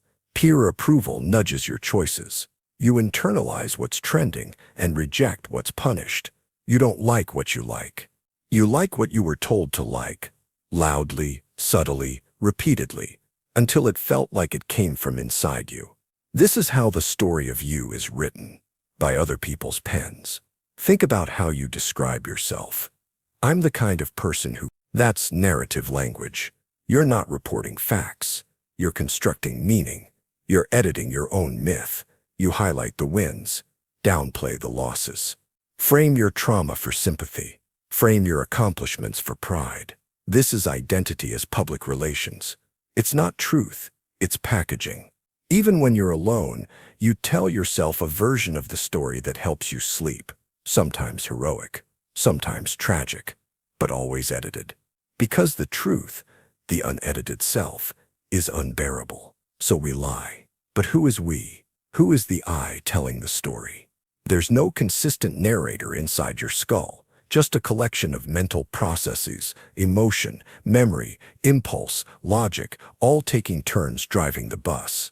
The voice in your head isn't you, it's a committee. Sometimes it's your mother's criticism. Sometimes it's a TikTok you forgot watching. Sometimes it's a child version of yourself crying for safety. Sometimes it's your boss's voice, rehearsed in advance. You think you're you, but really, you're just whoever had the microphone that day. This is why you contradict yourself. You say you value honesty, then lie to protect your ego. You say you're confident, then spiral over a comment. You say you're compassionate, but scroll past suffering every day. It's not hypocrisy. It's fragmentation. You're a swarm of selves pretending to be one coherent being, but coherence is an illusion, the kind your brain evolved to survive, not to tell the truth. Let's go deeper. If identity is just a story, what happens when the story breaks? Ask people who lost everything. In a war, a divorce, a mental breakdown. Ask people who woke up after a decade in the wrong career. Ask people who escaped cults, left religions, changed genders, or survived trauma. They'll tell you, when the old story collapses, there's nothing underneath. No true self waiting in the dark. Just silence. Void. Panic. Then, slowly, a new story begins. Not truer, just different. Because identity isn't discovered. It's constructed. Repeatedly. So why do we cling to it? Because without identity, we feel lost. Identity gives us boundaries, purpose, predictability, a place in the tribe, and the tribe rewards consistency. If you say, "This is who I am," and then act accordingly, people trust you. If you change too much, too fast, people panic. So we pretend we're solid, even when we're falling apart inside, because fluidity is punished and performance is rewarded. This is why reinvention feels like death. To change who you are, really change, you must kill the old version. Grieve it. Let people mourn or hate or forget you, then rebuild from scratch. Most people never do it. They stay trapped in a version of themselves that no longer fits because it's safer to play a familiar role than to step into the void. They stay married to an identity that is slowly strangling them. So what's left?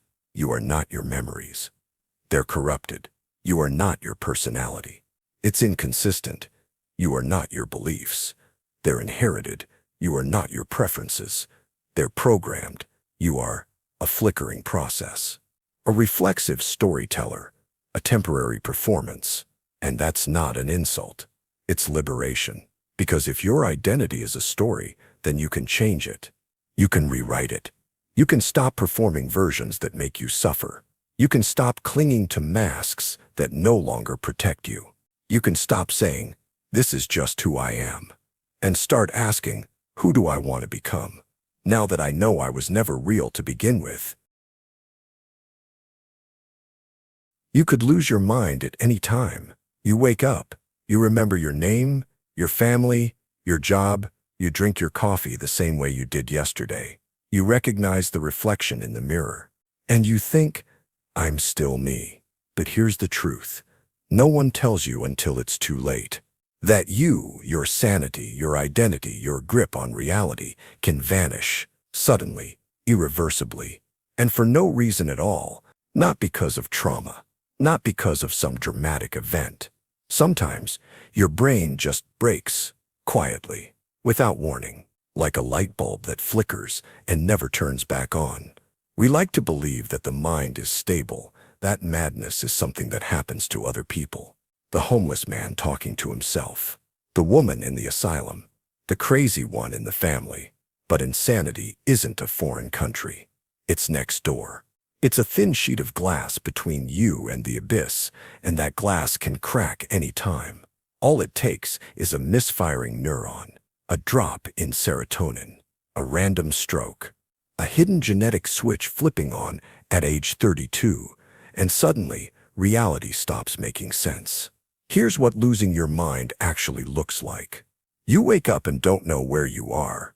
You forget your children's names. You hear voices, but there's no one in the room. You're convinced the TV is talking about you. You feel bugs crawling under your skin. You look at your partner and don't recognize them. And it's not a movie. It's your life. It's happening right now to millions of people, and most of them never saw it coming. Mental illness doesn't always wear a name tag. Schizophrenia can strike perfectly normal people in their 20s. Bipolar disorder often emerges in early adulthood, triggered by stress, hormones, or nothing at all. Alzheimer's doesn't care how rich, smart, or kind you are. It erases your memories one cruel minute at a time. Depersonalization disorder can make you feel like you're not real.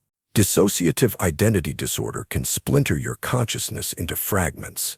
Even basic depression can twist your perception so deeply that the world becomes a gray prison and no one else can see the bars. You want a horror story? Here's one. And a woman goes to sleep feeling fine. She wakes up the next morning, convinced her husband is an imposter. He looks the same, sounds the same, but she's sure he's been replaced. This is Capgras delusion, a real documented condition, and it can happen to anyone. One moment, you're you. The next, you're a stranger in your own life. That's how fragile sanity is. You think trauma is something you can walk away from? Tell that to the veteran who can't hear fireworks without hitting the floor. Tell that to the assault survivor who can't sleep with the lights off. Tell that to the abused child who dissociates during arguments. Decades later, the body remembers. The mind rewrites. And sometimes it doesn't write you back in. PTSD isn't weakness. It's the brain's desperate attempt to survive what it couldn't process. And sometimes the cost of survival is permanent distortion. Then there's psychosis, the brain's version of a prison break. You stop trusting your senses. You see connections where there are none. You believe things that no one can talk you out of, and it feels real. People in psychosis don't think they're crazy. They think they're finally seeing the truth, and everyone else is blind. That's why it's so terrifying. Because when the mind goes, it takes your reality with it. Even the treatments are a gamble. Psych meds help some people. Others spiral worse. Side effects include weight gain, numbness, suicidal thoughts, sexual dysfunction, and sometimes complete emotional flattening. And once you're labeled mentally ill, good luck being taken seriously again. Your pain gets reframed as symptom. Your truth becomes distortion.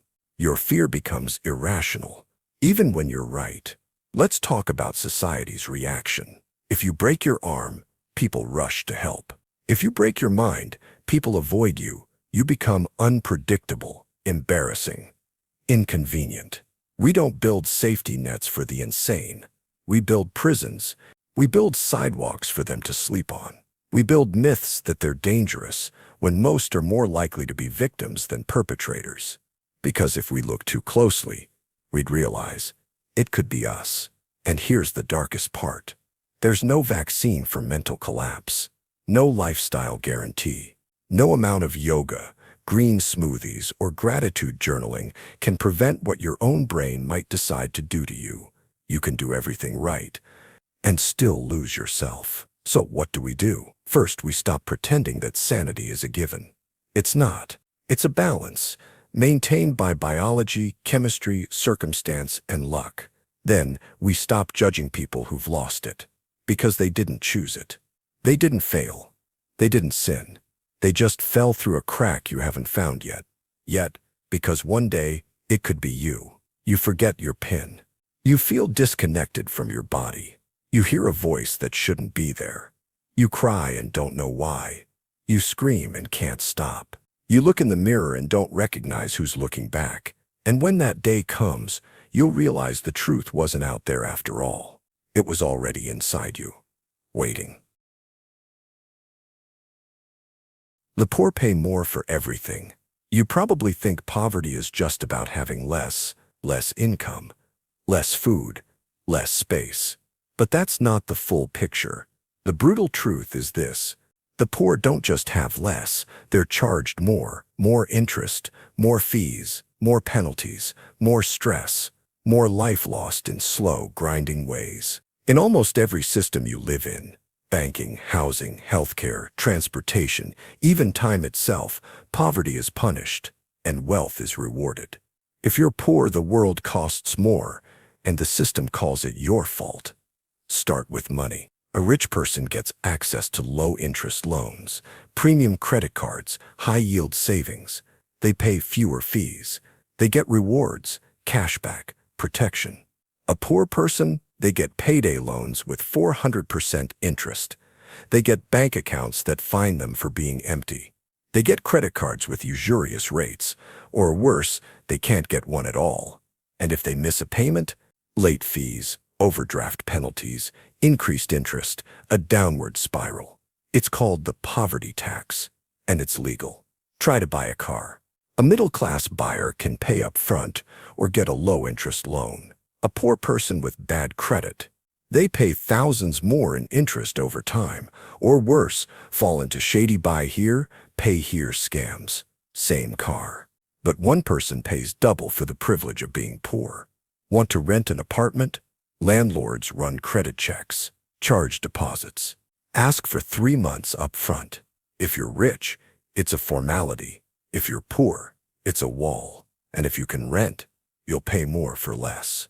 Crumbling units, mold, no heat, unsafe neighborhoods, slumlords who ignore maintenance because they know you can't afford to move. Meanwhile, luxury apartments sit half-empty, held by people who don't even live there. Utilities, poor neighborhoods often have older, less efficient housing.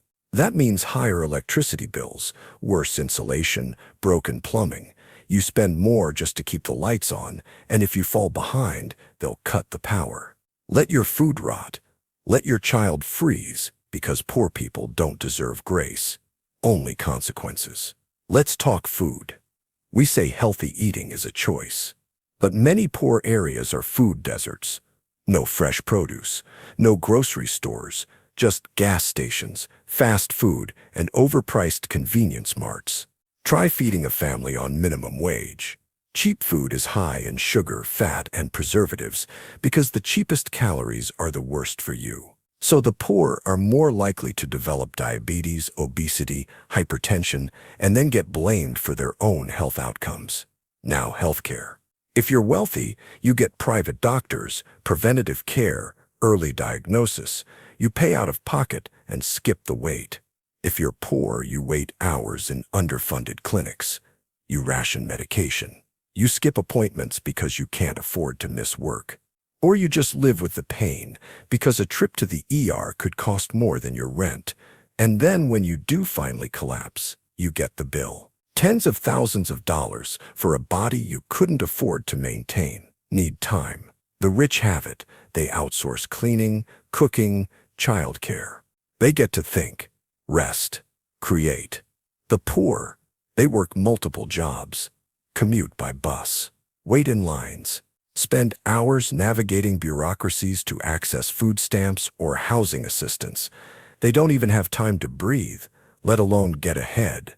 Poverty steals your hours, and no one gives them back. Even freedom costs more when you're poor. Get arrested? If you're rich, you post bail. If you're poor, you sit in jail for months awaiting trial. Even if you're innocent, can't pay a fine. That ticket grows. It becomes a warrant. It becomes jail time. It becomes a permanent mark. Meanwhile, rich people break laws at scale and get settlements. You fail to signal a lane change, and it could derail your entire life. Let's talk about emergencies. To a rich person, an emergency is inconvenient. To a poor person, it's catastrophic. A flat tire can mean missing work and getting fired. A broken tooth becomes a systemic infection. A stolen phone cuts off access to your bank, your boss, your child's school. The world assumes you have backup plans, but the poor have no cushion, only cliffs. And the cost doesn't stop at money. It shows up in your brain. Chronic financial stress reduces cognitive bandwidth. When you're poor, your brain is constantly calculating, rent, bills, survival. There's no room for long-term thinking. No room to breathe. Poverty literally reduces IQ in functional tests. Not because poor people are stupid, but because scarcity consumes mental energy. And when you make a bad decision under pressure, you get blamed for it. No one asks how many nights you slept in fear, how many days you skipped meals, how many choices you never even got to see. Then we blame them. We say they're lazy. They just make bad decisions. They should try harder. But we don't say they're being charged more for existing. They're drowning in fees and fines. They've been economically punished into exhaustion. We punish the poor for being poor and call it personal responsibility. Even death is more expensive. Funerals cost thousands. Burial plots are luxury real estate. Cremation is cheaper, but even that comes with a price tag. If you die poor, you leave debt, not legacy. You disappear without ceremony. You get buried by the state, or not at all. And society forgets you ever existed. Because in this system, if you didn't generate profit, you never really mattered. So what can you do? First, see the lie. See that poverty is not just lack. It's a system of punishment disguised as fairness. Then, stop saying everyone has the same 24 hours. Stop pretending hard work alone fixes everything. Stop thinking budgeting tips will solve structural violence. Start asking, why does the system charge the most vulnerable people more for everything? Why do we let it happen? Who profits from this pain? Because the poor don't need motivation. They need mercy. They need breathing room. They need justice. But until then, they'll keep paying in dollars, in dignity, and in years of stolen life. Real power is invisible and untouchable. When people talk about power, they usually point at the wrong things. Presidents, politicians, billionaires on magazine covers. They name names. They imagine villains in suits and ties. They believe power is something you can see, a spotlight, a podium, a title. But that's not how real power works. Real power doesn't need attention. It avoids it. Real power doesn't run for office. It owns the office. Real power doesn't speak. It funds, and it never gets punished because it writes the rules. Here's the brutal truth. The people you vote for aren't in control. The people you work for aren't in control. Even the people who seem to be above you, your boss, your mayor, your senator, they answer to someone too. And you'll probably never meet them. Because true power doesn't have a face. It has portfolios, trusts, offshore accounts, holding companies. It moves through boards, not ballots. It influences through lobbying, media ownership, campaign donations, and legal loopholes, not speeches. By the time you see its effects, it's already too late. Let's talk politics. Every major politician is backed by donors, not average citizens, not teachers, nurses, or small business owners. They're backed by billionaires, banks, weapons manufacturers, pharmaceutical giants, tech monopolies. You don't vote those people in, but they choose who gets the microphone. They decide who gets the funding, the exposure, the survival. And once that politician is in office, they serve those interests, not yours. Because the real power paid for access. Laws get written by think tanks. Regulations get suggested by lobbyists. And when a crisis hits, it's the donors who get bailed out while the public gets austerity. You call that democracy? It's not government. It's managed perception. Now let's talk media. You think journalism is the fourth estate, a watchdog of the powerful. Then why are 6 corporations responsible for most of what the Western world sees, hears, and reads? Why do major networks repeat nearly identical headlines, language, and framing? Because media isn't there to inform you. It's there to shape you, to direct your attention, to tell you who the enemy is, to maintain the illusion of choice. You think you're choosing your opinions, but someone already chose your options. And the most powerful stories are the ones that never get told. Take corporations. Multinationals have more power than most governments. Some control more wealth than entire nations. They shape labor markets. They influence education. They decide which innovations survive, which cities grow, which workers eat. You don't vote for them. You don't elect their boards, but they decide your wages. They track your behavior. They write your employment contracts. They choose the price of your food, your insulin, your rent, your internet speed. And when they make mistakes, they don't get fired. They get golden parachutes. Let's talk about the law. If you break a rule, you get punished. If they break a rule, they change it. Corporate crimes don't lead to arrests. They lead to settlements. Oil spills, poisoned water, wage theft, tax evasion, all handled with fines that are smaller than the profits earned by doing it in the first place. The punishment becomes part of the business model. And when they do face court, they hire better lawyers. They drag cases out for years. They negotiate behind closed doors. They get no admission of guilt. Meanwhile, a poor man steals a sandwich and ends up in jail because justice isn't blind. It's bought. Real power doesn't panic. It doesn't scramble. It doesn't scream on Twitter or argue on cable news. It plans decades ahead. It funds schools, buys land, trains judges, writes curriculums, and grooms successors. By the time you realize a decision is hurting you, the architect of that decision has already moved on, richer, safer, untouchable. What about whistleblowers?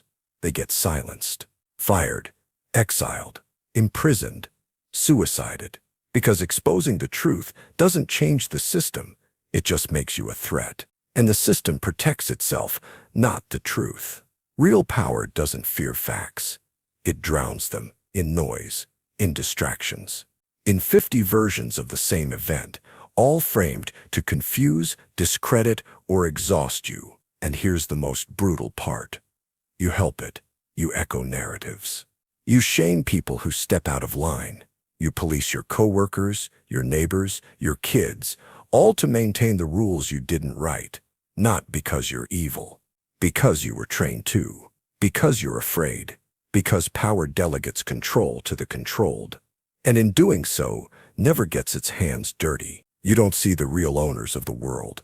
They don't want to be seen. They build networks, not empires. They work in shadows, not stages. They own both political parties. They invest in both sides of every war. They profit when markets rise. And when they fall, they're not conspiracy. They're infrastructure, and they've been doing this long before you were born. So what can you do? Start by seeing through the illusion. Realize that the boss isn't in charge. The investor is. The president isn't in charge. The funders are. The narrative isn't yours. It's been sold to you. The rules aren't natural. They're engineered, and power will never give itself up. You have to stop playing its game. Stop believing that voting alone changes systems. Stop thinking justice is automatic. Stop pretending transparency exists. Ask better questions. Who profits from this? Who disappears behind this? Who is immune, no matter what happens?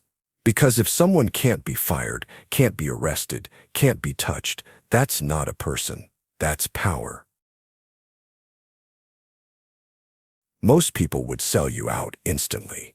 You think you're surrounded by friends, family, co-workers, allies. You like to believe you're loved, respected, valued. But there's a brutal truth you're not supposed to think about. Most people in your life would betray you in a heartbeat. If it meant avoiding discomfort, gaining approval, or protecting themselves, they won't tell you that. They might not even know it themselves. But the moment survival, convenience, or social reward is on the line, loyalty collapses. You've seen it before. The friend who stopped talking to you when you lost status. The coworker who threw you under the bus in a meeting. The family member who chose silence when you needed them to speak up. It always feels like a shock, a rare exception, a painful one-off. But it's not. It's a feature of human behavior, one that gets buried under layers of politeness, performance, and shallow morality. Because humans aren't wired for loyalty. They're wired for survival, And survival favors those who conform, comply, and protect themselves first. Start with the workplace. You think your teammates have your back? Try getting accused of something. Try refusing to go along with a lie. Try succeeding too much or failing too visibly. Suddenly, people disappear. Or worse, they turn on you. They don't remember. They can't comment. They just did what they were told. Because being right isn't what matters. Being safe is. And in most environments, the safest move isn't truth. It's betrayal. Look at high school, the breeding ground of betrayal. Kids learn early that social survival depends on strategic disloyalty. Laugh at the outcast. Ignore the bullied. Pretend not to know someone when the group turns on them. It's not because they're evil, it's because they're afraid. Afraid of being next. Afraid of being excluded. Afraid of losing status, so they trade friendship for safety and grow up thinking that's normal. It doesn't stop in adulthood. In fact, it gets worse, because now betrayal wears a smile. It hides behind professionalism. Tough choices, just doing what I had to. It's the friend who doesn't defend you, the colleague who leaks your mistake, the boss who takes credit for your work, the partner who tells your secrets when things fall apart. They don't think of it as betrayal. They tell themselves a story, that you were unstable, that you brought it on yourself, that it was complicated. That's the genius of betrayal. It always finds a justification. You think your family's different? Try challenging the family myth. Call out abuse, refuse a role, speak a truth no one wants to hear. Watch how fast love turns into silence. Support turns into shame. Memories get rewritten to protect the group, not the individual. Because in families like in cults, truth is expendable. The structure must be preserved, and if that means isolating you, so be it. Look at history. When regimes fall, the same people who once cheered the tyrant suddenly claim they were never really with him. They burn evidence, delete posts, invent new memories, because most people don't serve principles. They serve whoever holds power. In Nazi Germany, millions followed orders. In the Soviet Union, neighbors informed on each other. In the US, people applauded McCarthyism until it turned on them. Then they acted like they were victims all along. Betrayal isn't the exception in history. It's the default. You want real horror? Try game theory. The famous prisoner's dilemma proves that in high-stakes situations, the rational move is to betray, especially if you think the other person might. Trust collapses fast under pressure. And once it's broken, it doesn't come back. That's why systems don't rely on loyalty. They rely on leverage, your NDA, your mortgage, your visa status, your paycheck. You're not trusted. You're contained. Even love isn't immune. Think of how many marriages collapse into scorched earth custody battles. Think of the people who record their exes, stalk them, threaten them, people they once said forever to. Love disappears fast when ego, reputation, or money are threatened. You're not special because someone loves you. You're special until you aren't useful anymore. And most people, when cornered, will sell out the person they once swore to protect just to save face. This is the ugly truth no one wants to accept. Most people are only loyal until loyalty becomes expensive, emotionally, socially, financially. They'll say they care, and maybe they do, until you make them uncomfortable, until you stop being easy to love, until you ask too much. Then the silence grows, the distance expands, and the betrayal begins, often quietly, politely, without a single word. And yet, you still trust. Because to live without trust is unbearable. So you tell yourself lies. They'd never do that. They're different. We've been through so much. But deep down, a part of you knows. Everyone has a price, and most people's price is low. So what do? You stop expecting loyalty where it hasn't been tested. You stop projecting your own integrity onto others. You stop being surprised when people show you their survival instinct. And you start watching, not their words, their patterns. Who disappears when you're weak? Who defends you when it costs them something? Who shows up when there's nothing in it for them? Those are your people. Everyone else is just temporary alignment. You're not paranoid. You're awake, and being awake means understanding this. Most people will sell you out, not because they hate you, but because they love themselves more. You'll die before fixing what really matters. You've got plans. Fix your health. Fix that relationship. Start the thing you've been putting off. Apologize. Forgive. Build. Heal. But here's the brutal truth. You probably won't. You'll mean to. You'll think about it. You'll journal. Make lists. Set reminders. And then you'll die. With drafts in your head. Messages unsent. Things half-built. And problems left to rot. Not because you didn't care, but because life doesn't wait for you to get around to what matters. Let's start with time. You think you have more of it than you do. You think you'll feel different next month, next year, next phase. But days bleed into decades. Distractions become patterns, and the things you swore were urgent slowly become background noise. That one important conversation, the one you've replayed in your head 100 times, it won't happen. They'll move, or die, or change, or forget. And one day you'll try to reach out, only to find there's no one left to reach. Most people carry around unfinished repairs, broken friendships, unspoken guilt, unprocessed grief. Regret so old it becomes part of their identity. They think they'll get to it. Once things settle down, once they're ready, once it's the right time. But that time never comes, because waiting is safer than confronting.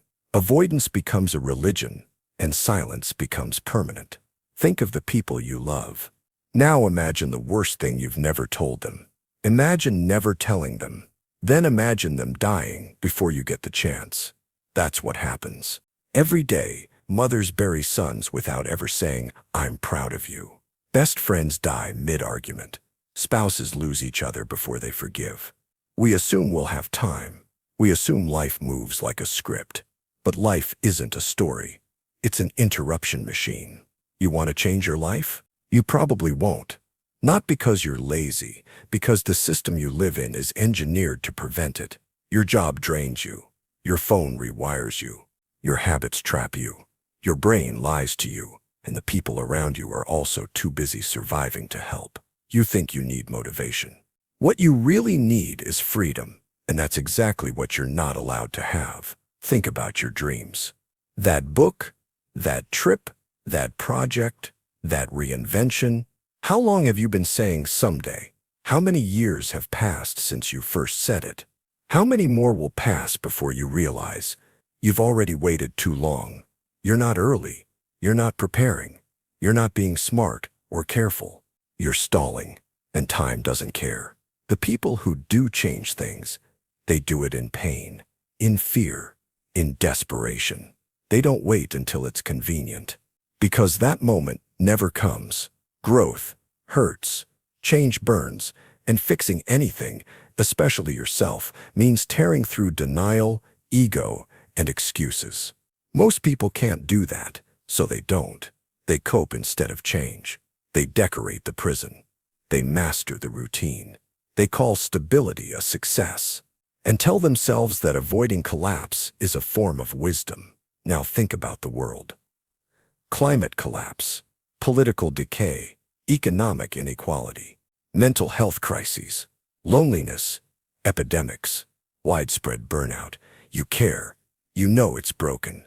You've shared the articles, liked the posts, felt the dread.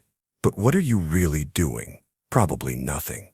Not because you don't want to help, but because the machine is too big, the gears too complex, the cost too high. So you sigh, scroll, hope, and go back to doing nothing, because what else can you do? Most people will go to the grave, having never fixed the things that broke them, never apologized for the damage they caused, never healed from the damage they received, never escaped the career they hated, never said the thing they needed to say, never lived the life they pretended they were planning. They'll die polite and afraid and unfinished. You want a reality check? Go visit a hospital. Go sit with the elderly. Ask them what haunts them. They won't say the things they did. They'll say the things they didn't. The phone calls they didn't make. The trips they didn't take. The risks they didn't allow. The apologies they swallowed. The years they gave to people who didn't deserve them. They waited, and then time ran out. What's stopping you? Shame? Fear? Pride? You're not too busy. You're not too confused. You're not too late. You're just waiting for a life that's already slipping away and pretending that silence is a strategy. Here's the truth. You will not fix your life in time unless you start breaking something now. Break the routine. Break the silence. Break the lie you keep telling yourself that tomorrow is a real plan. Because there is no moment where you'll be ready. No epiphany where everything clicks. No perfect time to say what matters. There's just now, and a slow countdown. So ask yourself, what are you pretending you'll fix later? What relationship are you quietly letting rot? What dream have you buried under false busyness? What apology will never leave your mouth unless you force it? And then ask the real question, how much longer do you want to lie to yourself? Because here's what they won't put on your gravestone. All the things you meant to do. All the things you waited for the right moment to say. All the damage you were planning to fix. No one will remember what you meant to do. They'll only remember what you left behind unfinished. So fix it, now. Or don't. Just understand that if you wait, you will die before you fix what really mattered. You are a product, not a person. You think you're a person, an individual, with dreams, thoughts, preferences, with value. But here's the brutal truth. You are a product, not metaphorically. Literally, you are packaged, priced, profiled, and sold. Your behavior is data. Your identity is inventory. Your existence is monetized. Whether you like it or not, you are no longer just a consumer. You are the commodity. Let's start with your phone. It tracks you. Not just your location. It tracks your browsing, your shopping, your scrolling speed, your screen taps, your pauses. It knows how long you stare at a photo. What words you retype before sending. What makes you angry. What makes you stop scrolling? That data is sold, often in real time. You are not the customer of free apps. You are the content being mined, modeled, and auctioned off to advertisers. Your emotional reactions are ad triggers. Your dopamine is their profit margin. Your social media presence, it's not yours. It's a storefront, curated, filtered, staged, and you do it willingly. Because you've been trained to self-brand. You don't just post photos. You post proof of life, proof of success, proof that you belong, proof that you're worthy. And every like, every comment, every view becomes a metric of market value. Think you're being authentic? Every platform nudges your behavior, pushes you toward what's clickable, what's trendy, what keeps the machine spinning. You are not expressing yourself. You are competing for visibility. Because if you don't perform, you disappear. And in a digital world, invisibility is non-existence. Even your emotions are monetized. Feel anxious? Buy this app. Lonely? Subscribe to this platform. Sad? Add to cart. Doubt yourself? Perfect. Here's a skincare line, a diet plan, a 10-step success course. Your insecurity is a business opportunity. Your depression is a growth market. Companies don't want you healed. They want you hooked. Not dead, just dysfunctional enough to keep consuming. Let's talk work. You're not an employee. You're an asset, human capital, productivity per hour, engagement rate, burnout curve. Your ideas, your time, your labor, they don't belong to you. They belong to the company. And if you cost too much, you're replaced, like broken equipment. Because in capitalism, you are valuable only while useful, not loved, not respected, just monetized. Now let's talk deeper. Your face is a product. Facial recognition software uses your features without consent. Your voice, your gait, your posture, all biometric data. You're used to train AI, to train surveillance, to sell ads to people who look like you. You don't know it. You didn't sign up for it, but it's happening. Your existence is input. You are the raw material. Even your relationships are part of the system. Dating apps turn you into a profile, a swipeable commodity, marketed through photos, bios, buzzwords. You're judged in seconds, ranked, filtered, selected, not based on your soul, but on your presentation. And the more attractive, witty, and optimized you are, the more attention you get. Because even intimacy is now a marketplace. Your entire digital footprint, it builds your consumer shadow, an invisible version of you constructed from clicks, purchases, habits. This version is used to predict what you'll do next, what you'll buy, what you'll believe. And those predictions aren't neutral. They're used to nudge you, shape you, push you toward products, candidates, ideologies. You are not deciding. You are being directed by algorithms designed not to empower you, but to monetize your attention. You don't have to be famous to be a product. In fact, being normal is more profitable because normal people buy more, work more, try harder to fit in. You are the ideal commodity. Emotionally vulnerable, digitally trackable, socially dependent, eager to optimize yourself. And the more you try to fix yourself, the more the system profits. Even death is monetized. You die, your data stays, your identity becomes a ghost account. You're remembered as a legacy user.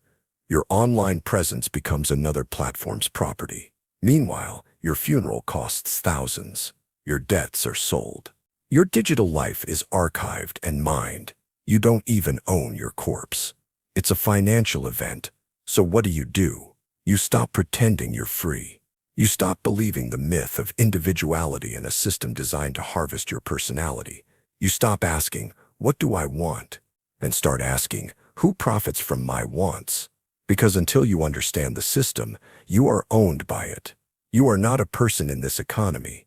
You are a data set, a behavior model, a micro-influencer, a target demographic, a subscriber, a follower, a brand. You are content for someone else's feed and capital for someone else's empire. So the next time you feel worthless, ask yourself, to whom? Because the system knows your worth in dollars, and that's all it sees. You're not human, you're inventory. You were designed to obey. You like to think of yourself as a free thinker, someone who questions authority, makes their own choices, rejects conformity. But here's the brutal truth.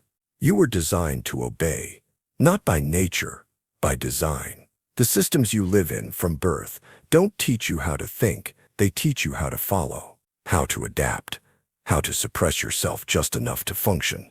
And if you resist too loudly, you'll be labeled defective. Start with school. You didn't go there to learn truth. You went to learn compliance. Sit still. Raise your hand. Ask for permission to speak, to move, to use the bathroom. Repeat what you're told. Don't question the textbook. Don't interrupt the schedule. Don't challenge the grading system. You're punished for curiosity that doesn't fit the curriculum. You're rewarded for silence, neatness, obedience. And the longer you stay in the system, the more you internalize the one rule no one says out loud, but do not make people uncomfortable, especially the ones in charge. By the time you're an adult, obedience is second nature. You go to a job where your worth is defined by how well you meet expectations, where your creativity must fit the brand, where your passion is measured in deadlines. You learn to smile when you're exhausted, say no problem when you're furious, and clap for ideas you know are terrible, because that's what team players do. You tell yourself you're just being professional, but really, you've been trained not to resist, not to speak, not to disrupt. Look at how modern systems reward obedience. If you follow the rules, you get stability, a paycheck, healthcare, a sense of belonging. But if you question the structure, refuse to play along, try to break the script, you're punished, not always openly, Sometimes it's just exclusion, isolation, lost opportunities, subtle erasure. They won't call you a threat. They'll just stop inviting you to the table. Even rebellion is commodified. You want to stand out? You want to be different? No problem. Buy this brand. Use this filter. Join this movement, but only the one that's trending. Post your anger in 30-second doses inside a platform that sells your outrage for ad revenue. Your dissent becomes a product. Your anger becomes a channel. You feel free, but you're still playing by the rules of the system. They want you to scream as long as you do it where they can monetize it. You think obedience is about rules, but it's deeper than that. It's about internalization. You've been taught to police yourself, to censor your thoughts before they become words, to ask, will this make me look bad? Before asking, is this true? And the moment you question yourself, the system wins. Because the best form of control is the one that doesn't require force. You become your own jailer, your own censor, your own behavioral enforcer. You are no longer resisting, you are auto-correcting. Now consider this. Obedience isn't just rewarded, it's invisible. If you do what's expected, no one notices. You blend in, you're efficient, you're normal. But if you break the mold, suddenly, all eyes are on you. Your deviation becomes a spectacle. People ask, what's wrong with you? Instead of what's wrong with the system. And just like that, you become the problem. Now imagine how deep this goes. Obedience isn't just institutional, it's cultural. You're told what kind of life is worth having, what kind of body is acceptable, what kind of success is valid, what kind of pain is allowed to exist. And you conform, not because you're stupid, but because survival often requires it. Because being different means risking exclusion.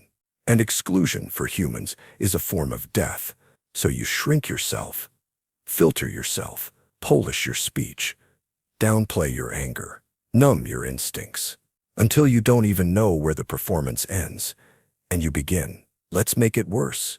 You think this stops at adulthood? It doesn't. Even in old age, obedience continues. Old people are expected to be quiet, grateful, non-disruptive. They're tucked away in retirement homes, pumped full of medication, talked down to like children. And the ones who resist, who demand attention or rage or dignity, they're sedated, ignored, branded as difficult. Obedience is enforced until death. So what do? You start by recognizing the lie. That freedom is your default setting. It's not. Freedom is a rebellion. It's a skill. It must be practiced, sharpened, protected, and most people will never get there. Because most people confuse fitting in with being good, and pleasing authority with being right. You were designed to obey, shaped by systems that benefit from your silence, trained by schools that reward compliance, paid by jobs that expect your soul for salary, logged and sold by apps that track your every move, and surrounded by people who will punish you socially, economically, emotionally for stepping out of line. So no, you are not free. Unless you're actively, painfully, dangerously breaking the pattern, you're still just another well-behaved product. You can be emotionally replaced. There's a war going on right now. Not for oil, not for land, not even for your money, at least not directly. The war is for your attention. Because if they can control what you look at, they can control what you think, what you feel, what you buy, who you vote for, and even who you believe you are. And here's the brutal truth. You are not the farmer. You are the crop. You wake up. You reach for your phone before your toothbrush, before speaking to anyone. That's not an accident. That's behavioral design. Entire teams of psychologists and engineers have optimized that screen to capture you before you even remember who you are.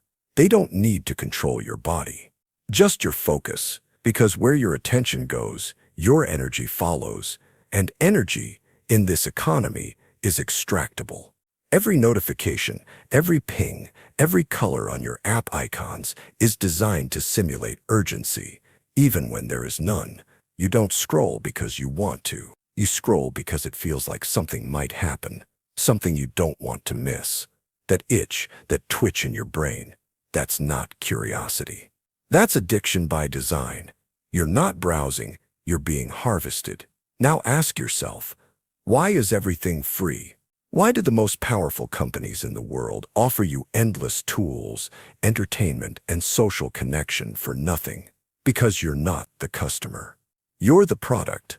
Your attention is what's being sold.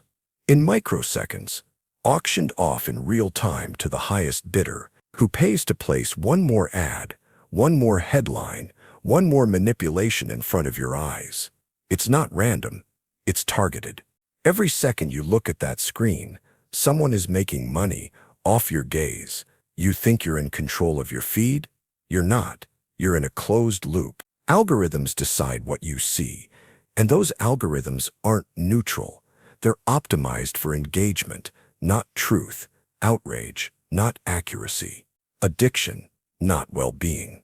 Because calm people don't click, reasonable people don't share. Happy people don't scroll for hours, so they feed you anxiety, envy, fear, tragedy, conflict. Because if you're calm, you leave.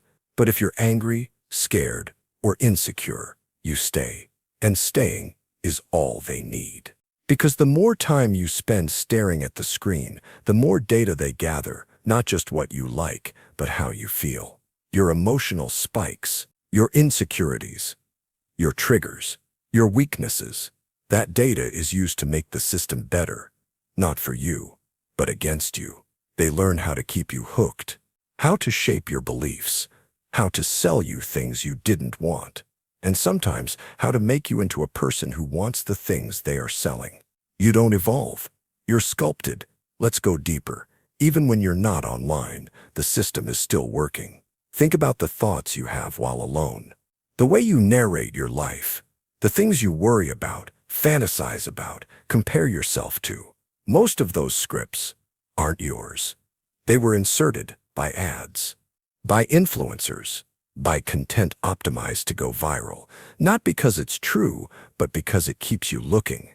Your mind isn't private. It's a public square full of rented billboards, and here's the worst part. The system doesn't care if it breaks you. It only cares if you're watching. Mental health crisis? Good for engagement. Conspiracy spiral? Even better, more watch time. Political radicalization? Great, keeps you in your bubble. They don't need you well. They need you hooked. And if that means feeding you poison, as long as you keep sipping, they win. Now let's talk children. Apps for toddlers. YouTube algorithms that slide from cartoons to garbage in 5 videos. Gamified learning platforms that collect behavioral data. Their attention is being farmed too from birth.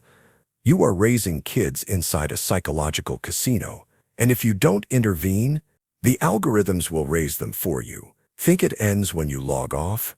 It doesn't, because even the real world is now shaped by the attention economy. News outlets write headlines for clicks, not clarity. Politicians campaign for virality, not policy. Artists design for algorithms. People speak for the camera, not for each other. Reality itself is being distorted to match the mechanics of attention farming. You're not seeing the world, you're seeing what keeps you looking at it. So what can you do? Start by understanding.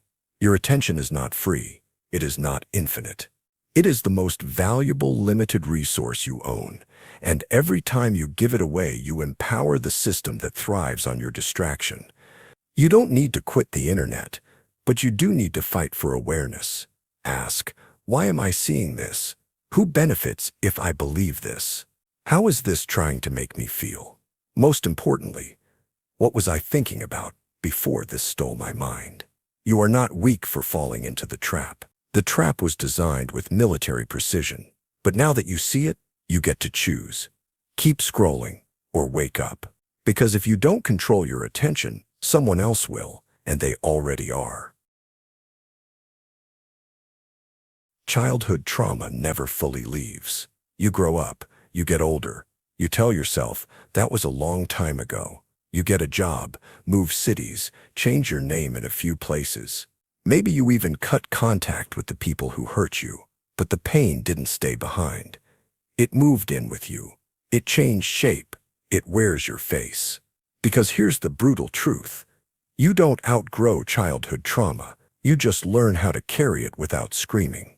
You might think of trauma as something obvious, abuse, violence, starvation. But trauma doesn't always leave bruises. Sometimes it's the silence, the neglect, the shame that was never named, the needs that went unmet so often. You stopped asking. Maybe no one hit you, but no one saw you either. Maybe no one screamed at you, but no one cared enough to ask how you were really doing. Maybe your parents were good people, but they made you feel like love had to be earned. That's trauma too, and your nervous system doesn't care if it was dramatic or subtle. It just remembers that the world wasn't safe and that you were alone in it. So now you flinch when someone raises their voice, even if they're not mad at you. You over-apologize when you haven't done anything wrong. You freeze in conflict. You hate being vulnerable. You don't trust praise. You sabotage intimacy. You always feel like something's wrong, even when everything's going right. You think it's your personality. It's not. It's a defense system, built when you were too small to know what was happening and too helpless to escape it. The child who had to grow up too fast is now the adult who doesn't know how to rest. The child who felt responsible for everyone's emotions is now the adult who thinks love means fixing broken people. The child who learned to be invisible is now the adult who disappears the moment things get real. The child who never got to express anger is now the adult who either explodes or implodes. The child who walked on eggshells is now the adult who scans every room for danger, even in the safest places. You've built a life on top of a wound, but the wound didn't heal. It just adapted. And now you don't even notice it's there until something cracks. A breakup, a job loss, a friend abandoning you. And suddenly you're 8 years old again, panicked, ashamed, helpless, not because you're weak, but because the original wound was never addressed, only buried. Society doesn't help. It tells you to move on, to forgive and forget, to focus on the positive. It celebrates your productivity, not your healing. You get praised for being strong, for overcoming, for functioning despite it all. But functioning isn't the same as healing. It's just surviving in disguise. And the longer you fake it, the further you drift from the part of you that's still bleeding. Here's the terrifying part. Untreated trauma becomes a blueprint. You recreate the dynamics you grew up in, over and over, because pain feels familiar and familiar feels safe. You date people who feel like the parent that abandoned you. You work for bosses who make you feel the way your teachers once did. You reenact your own wounding just to feel a sense of control over it. You think it's coincidence. It's not. It's repetition compulsion. Your mind's desperate attempt to rewrite a story. It never got to finish. And if you're a parent, your trauma doesn't stay locked in your mind. It seeps into your parenting, your reactions, your expectations, your fears. You swore you'd never repeat the cycle, but now you panic when your child cries, or you freeze when they get too close, or you say the exact words you swore you'd never say. Because trauma isn't a memory, it's a pattern. And patterns don't break on intention alone. They break with brutal awareness. Let's make it even clearer. Your adult problems, the anxiety, the rage, the insecurity, the people-pleasing, the chronic exhaustion, may not be random. They may be the echoes of a childhood where your needs were ignored, your feelings were shamed, and your truth was inconvenient. You don't get over that with time. You don't think your way out of it. You don't bury it under achievements, because trauma that isn't healed doesn't stay quiet. It just finds louder ways to speak. So what do? You stop pretending it didn't happen. You stop minimizing your story because others had it worse. You stop calling it just the way things were. You name the wound. You grieve the childhood you didn't get. You rage where rage was once forbidden. You cry the tears you once swallowed. And most importantly, you relearn safety. Because the world isn't always dangerous, but your nervous system doesn't know that yet. You have to teach it, gently, repeatedly, that love doesn't always come with pain, that rest isn't laziness, that you don't have to be useful to be worthy. This doesn't mean you're broken. It means you survived something that tried to make you disappear. And now you have to reclaim yourself from the parts of your past that never let you fully arrive. You're aging every second and losing pieces. You don't feel it, not minute to minute, but it's happening right now, and now, and now. You are aging, not metaphorically, not spiritually, biologically, neurologically, irreversibly. And here's the brutal truth. You're not just aging, you're disintegrating. We like to think of aging as something that happens later, when your hair grays, when your back aches, when your friends start dying. But the process began before you took your first breath. You are not a solid object slowly degrading. You are a pattern trying desperately to maintain its form. As cells die, memories corrupt, and time eats through everything you are. Every 7 years, nearly every cell in your body has been replaced. You are not the same skin, not the same stomach, not even the same skeleton. The person you were at age 10 is dead. The person you were last year is gone. Even now, your body is decaying in real time, a carefully managed breakdown disguised as maturity. You moisturize it, you stretch it, you numb it. But entropy is undefeated. Your brain, the part you think is you, is decaying too. Neurons die. Synaptic efficiency declines. Reaction time slows. Your sense of self is built on a machine that's literally falling apart. But it's not just your body that's dissolving. Your memories? Fading. You've already forgotten more of your life than you remember. Try to recall your 5th birthday. Try to list what you learned in 7th grade. Try to remember every face you've ever loved. Some of them are already gone from your mind, even though they shaped you. And the worst part, you don't even get to choose what stays.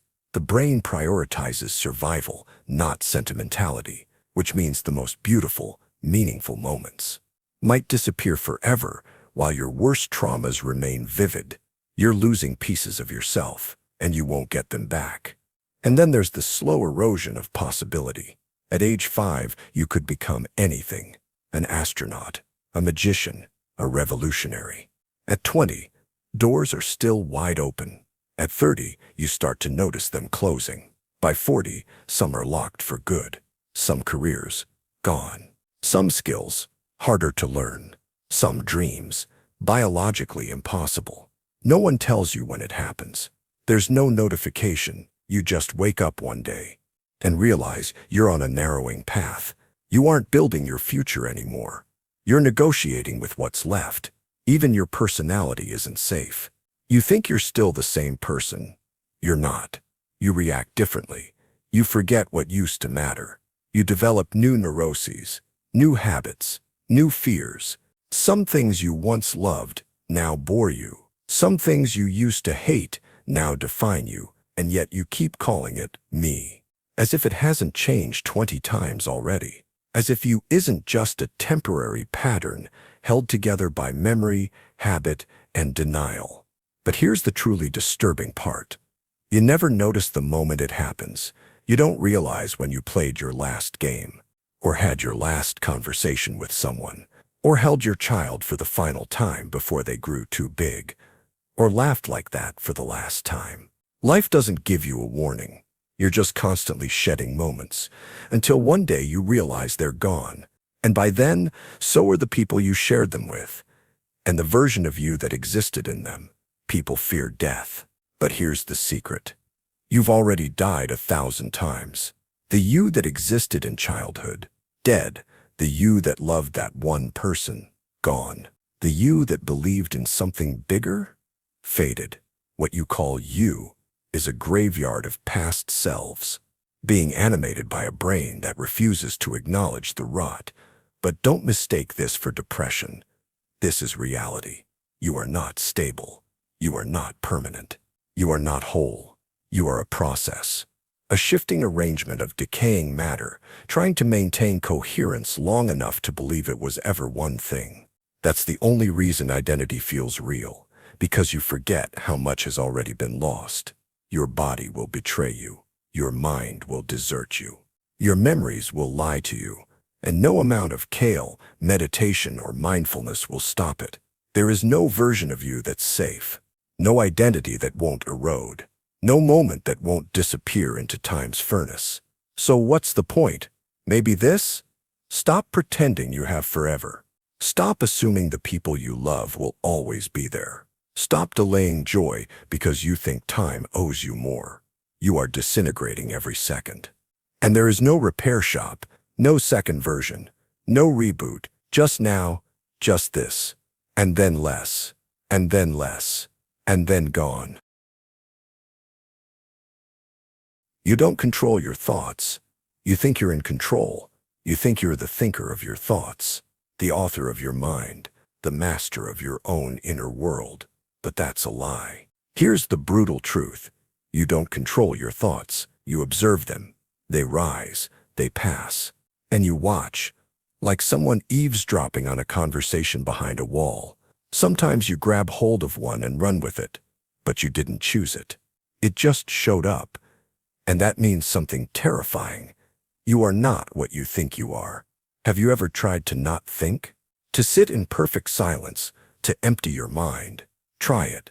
You'll realize how quickly thoughts start pushing in. Random, irrelevant. Some old memory, some dumb song lyric, some intrusive image you didn't ask for. You tell them to stop. They don't. That voice in your head doesn't obey you. It never did. If you were really in control, you'd choose to only think good thoughts, useful thoughts, kind thoughts. But you don't. You think dark things, ugly things, violent fantasies, self-hating narratives. Sexual images you didn't invite. Worries that loop like broken records. Where did they come from?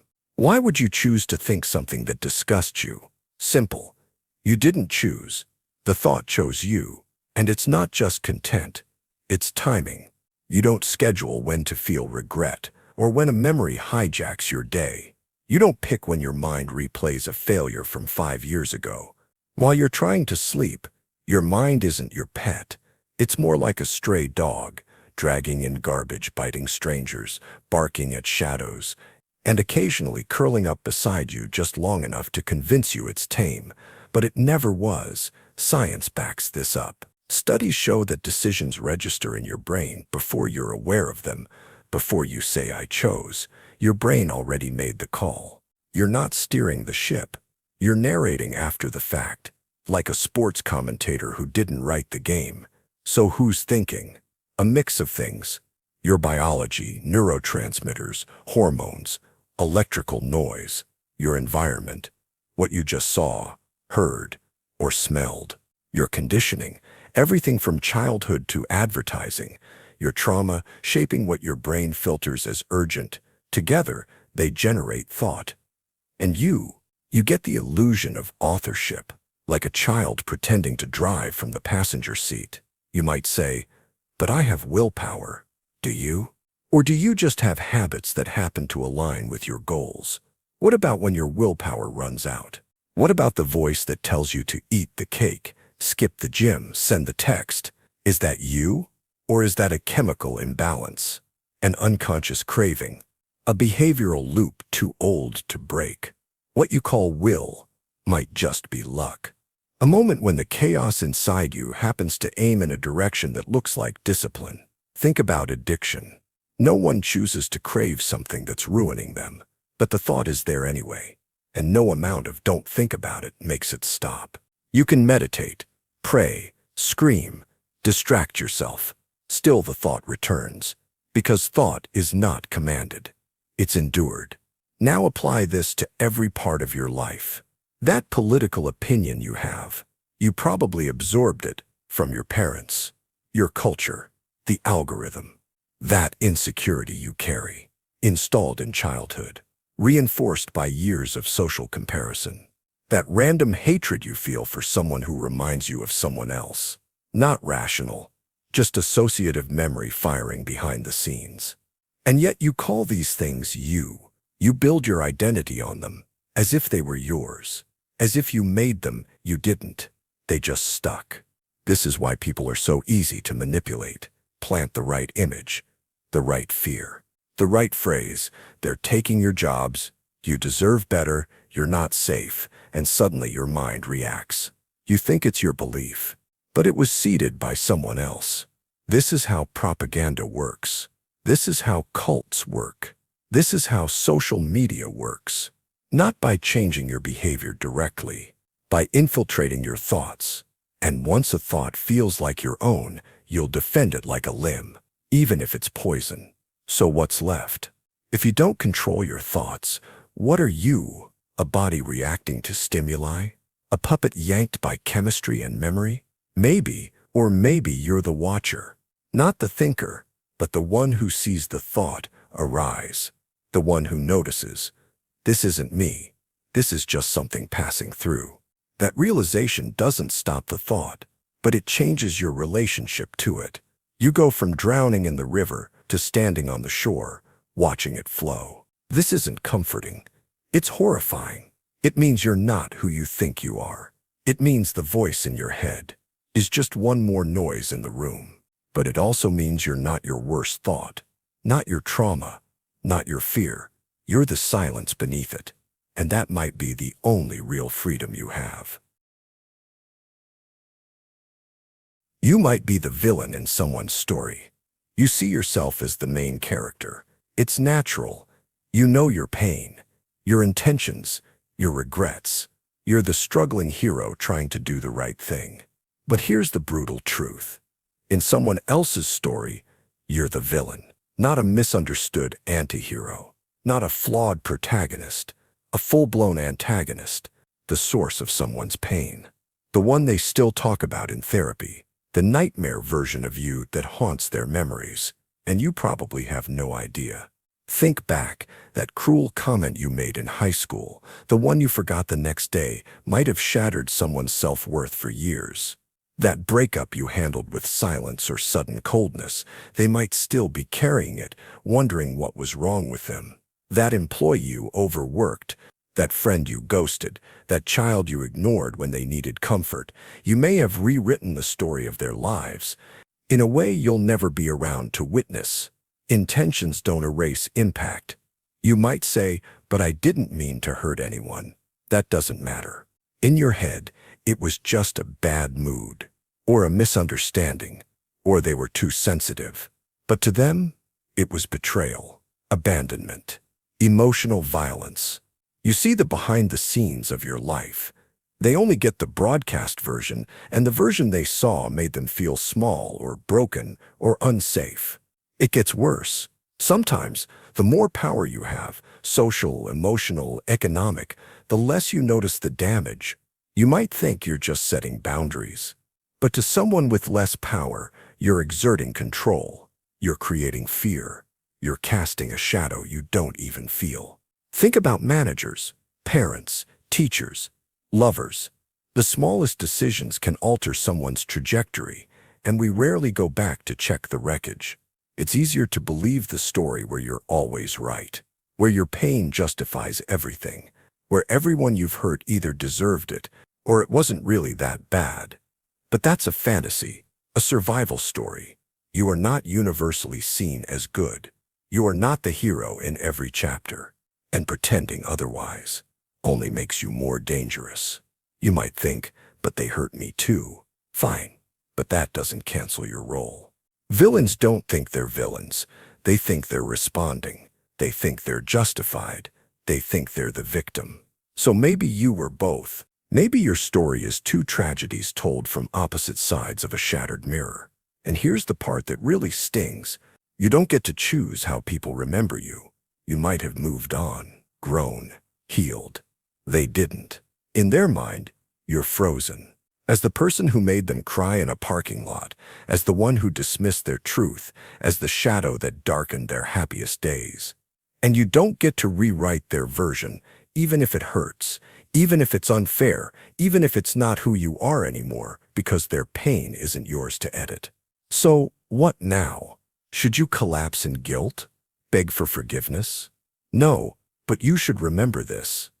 Everyone you meet is carrying a secret biography in which other people have done terrible things. And in some of those stories, you're on the list. Knowing that doesn't mean hating yourself. It means owning the possibility that you've caused harm. Unintentionally, unknowingly, but harm nonetheless. And that awareness, it changes how you move through the world. You speak more carefully. You listen more humbly. You check yourself before declaring, I didn't do anything wrong. Because maybe you did, or maybe it felt that way to them. And both things can be true. This isn't about guilt. It's about gravity. Understanding that you leave footprints, and sometimes they land on someone's neck. It's not a comfortable truth, but it's real. And it's what separates good people from people who just think they're good. Let go of the fantasy that you're always the good guy. You're not. No one is. And maybe the best we can do is be the villain who someday learns to apologize. Even the smartest minds are often wrong. You've been taught to trust intelligence, to believe that with enough education, enough critical thinking, enough IQ points, you can avoid error. That being smart is a kind of shield against deception, manipulation, or madness. But here's the brutal truth. Even the smartest people, maybe especially the smartest, are often catastrophically wrong. Not just wrong about trivia, wrong about life, wrong about morality, wrong about entire systems, and sometimes their brilliance makes them more dangerous. Let's start with the obvious. History is littered with geniuses who believed and spread monstrous ideas. The Nazis used scientists and philosophers to justify racial superiority. Phrenologists with advanced academic credentials measured skulls to prove inferiority. American psychologists once prescribed lobotomies as cures. Thousands performed, many on children. Eminent economists praised sweatshops, colonization, and child labor as necessary. These weren't fringe lunatics. They were respected, celebrated, listened to, and they were dead wrong. Why does this happen? Because intelligence doesn't guarantee wisdom. It doesn't protect against ego. And it absolutely does not protect against power. In fact, intelligence often amplifies arrogance. Smart people become better at justifying their biases, better at defending their ideologies, better at constructing systems that look rational but are built on rot. The smarter you are, the easier it is to lie to yourself convincingly. Here's an unsettling example. The architect of the Vietnam War escalation was Robert McNamara, a mathematical genius, Harvard Business School president. He believed you could win wars through data models, kill ratios, body counts, spreadsheets. He treated human lives like math problems. And the result? Millions dead. A nation traumatized. All planned by a man praised as one of the most brilliant minds of his generation. Let's go deeper. Even Einstein, the symbol of genius, opposed quantum mechanics for decades. He rejected randomness. He famously said, God does not play dice. He was wrong. And physics moved on without him. He wasn't too stupid to understand. He was too certain in his own vision of how the universe should behave. Because intelligence often breeds attachment to your own ideas. You don't question yourself. You assume others just don't get it. And what about the geniuses of today? Tech billionaires praised as visionaries, while building platforms that destroy attention spans, amplify lies, and monetize outrage. Crypto evangelists create currencies that promise freedom but collapse in Ponzi schemes and ecological destruction. AI pioneers warn of existential risk while racing to release more powerful systems they can't control. Are these people stupid? No. They're too smart to see the walls anymore. They believe they're the exception to consequence. Intelligence is not morality. It's not humility. It's not empathy. A clever person can build a machine. A wise person asks whether it should exist. Our world is drowning in cleverness and starving for wisdom. And then there's you. You probably think, well, I'm not one of those elite geniuses. I'm safe. But here's the twist. You trust smart people. You follow them. You quote them. You base your worldview on the books they wrote, the theories they spun, and sometimes you don't stop to ask, what if they were wrong? Not a little wrong. Fundamentally wrong. Education can make you obedient. Expertise can make you blind. And groupthink in academia can silence anyone who questions the dogma. That's how bad ideas get institutionalized. The food pyramid, the war on drugs, the belief that mental illness comes from demonic possession, the classification of homosexuality as a disease, eugenics as public health policy, all backed by experts, all dead wrong. So what can you do? Stop worshiping intelligence. Start interrogating it. Ask who benefits. Ask what's missing. Ask what's assumed to be obvious.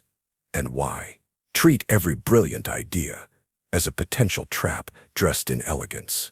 Because the most dangerous lies are the ones wrapped in logic and spoken by people with titles. Being smart doesn't mean being right. And being right doesn't mean being good.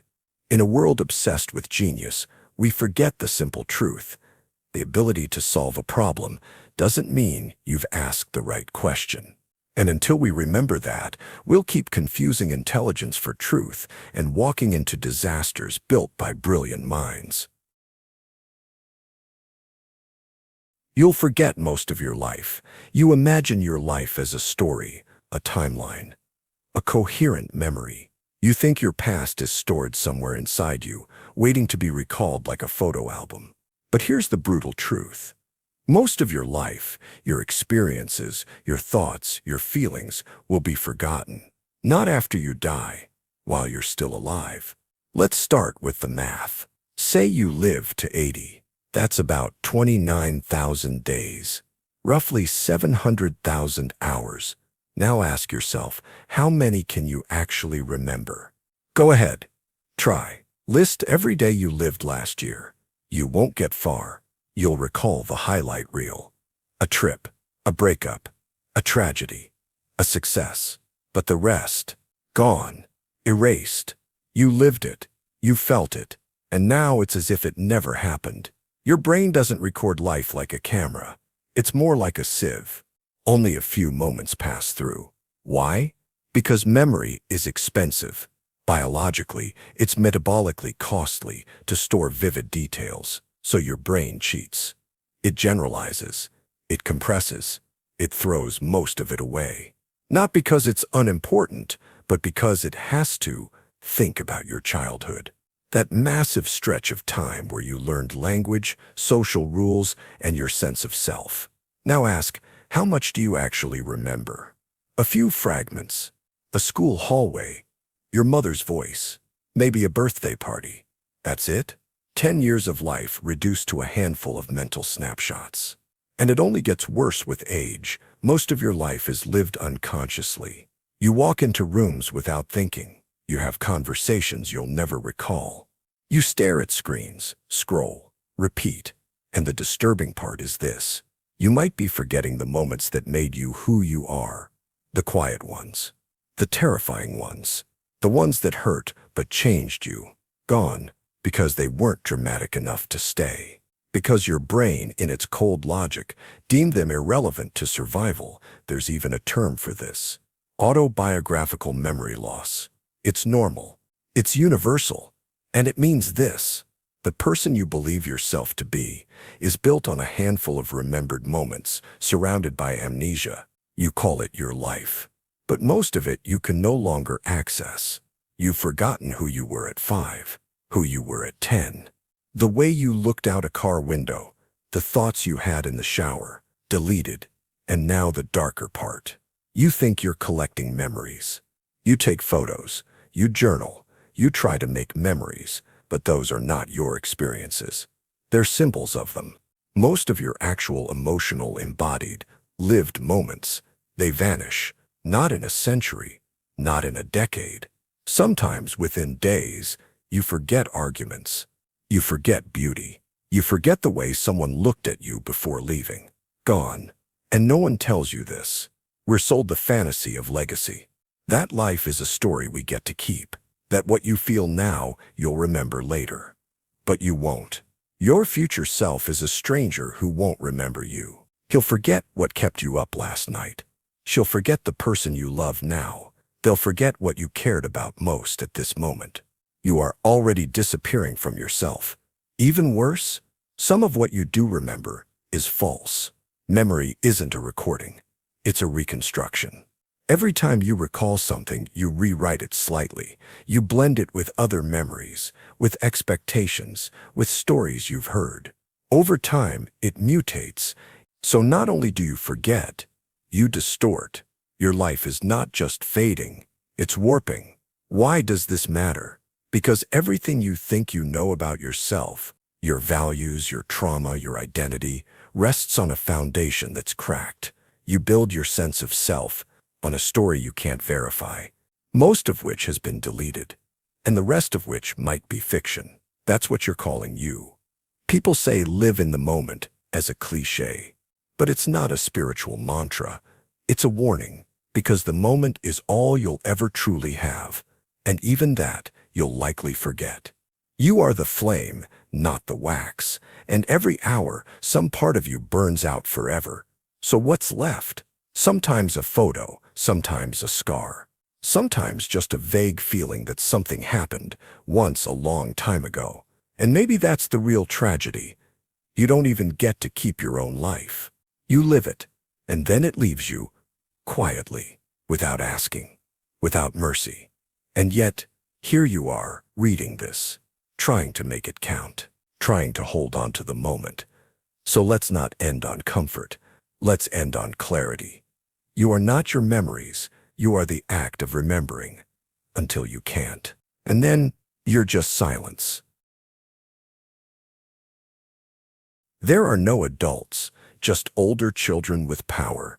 At some point, you probably imagined that growing up meant becoming someone who had it all figured out. You looked up to adults, parents, teachers, bosses, politicians, and assumed they knew what they were doing, that there was some hidden maturity, some deep internal wisdom that came with age. But here's the brutal truth. There are no adults. Just older children pretending to know what they're doing, and some of them have terrifying amounts of power. You don't become wise when you hit 18. You don't suddenly understand the world at 30, and turning 50 doesn't magically erase insecurity, fear, or confusion. You just get better at faking it. Better at suppressing the panic. Better at dressing the part, job title, suit, vocabulary, fake laugh, confident handshake. But under the surface, the same emotional chaos, the same ego wounds, the same inner child begging for approval. Only now that child might be commanding armies or controlling budgets. Think about the last boss you had. Did they inspire deep confidence? Did they seem like someone who had mastered life? Or did they just hold authority? Not because they were wiser, but because they were louder, more aggressive, or simply in the right place at the right time. How many decisions have you seen made in boardrooms based on impulse, pride, or petty rivalry? And now consider this. That's how governments are often run, too. When you see politicians argue, notice how often it resembles playground fights, name-calling, blame-shifting, insecurity masked as aggression. These are not philosopher kings. These are emotionally stunted adults in expensive suits, playing power games with millions of lives at stake. And we call this leadership. The problem is structural. Society doesn't reward emotional maturity. It rewards dominance, image control, sound bites, charisma over conscience, appearance over substance. So the people who rise are often those who've learned to perform adulthood, not those who've actually grown. They've got the posture of confidence, but the inner world of a frightened child. And it's not just about power. Even in your personal life, your parents, your mentors, your elders, how many of them seem truly whole? How many have unresolved trauma? How many lash out, manipulate, withdraw, or panic? We act like age grants wisdom, but often it just gives you more time to build better armor around the same wounds. You're told to respect your elders, but no one ever asks if those elders earned that respect. Here's the disturbing part. If no one ever truly grows up, then the entire structure of society is built on illusion. We're all just scared children, copying each other, pretending to be in control. A child in a general's uniform is still a child. A CEO with abandonment issues is still a child. A president with narcissistic tendencies is still a child. The costume doesn't change the psychology. You might think, but I've matured, I've grown, I've healed. And maybe you have. But even your highest self. Your death might be meaningless and undignified. You've probably imagined it at least once, the ideal death. Quiet, peaceful, maybe in a bed surrounded by people who love you, a soft hand held in yours, some final words that wrap your life in a poetic bow. Now forget that fantasy, because that's what it is, a fantasy. Most deaths are not beautiful. They are messy, undignified, lonely, and often meaningless. And the world won't pause for yours. There won't be a violin swell, no narrator giving closure. 1 minute you're here, the next you're a notification, a logistics problem, a body to be processed. The brutal truth is this: you don't get to choose how you leave. You can live a careful life. You can eat the kale, do the therapy, avoid skydiving, and never smoke a cigarette. But death doesn't care. You might choke alone in your kitchen. You might vanish in a car crash. You might rot away in a facility where no one remembers your name. Some people are found days later, decomposing. Others die mid-sentence, mid-thought, mid-regret. And in many cases, there is no final moment of reflection, no closure, just terror, confusion, or worse, nothing. And still, we keep telling the lie. That a good life earns a good death. That dignity is something you can secure through morality, success, or planning.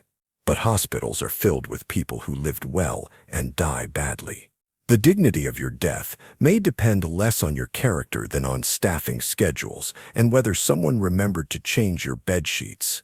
Even the body itself is an enemy in the end.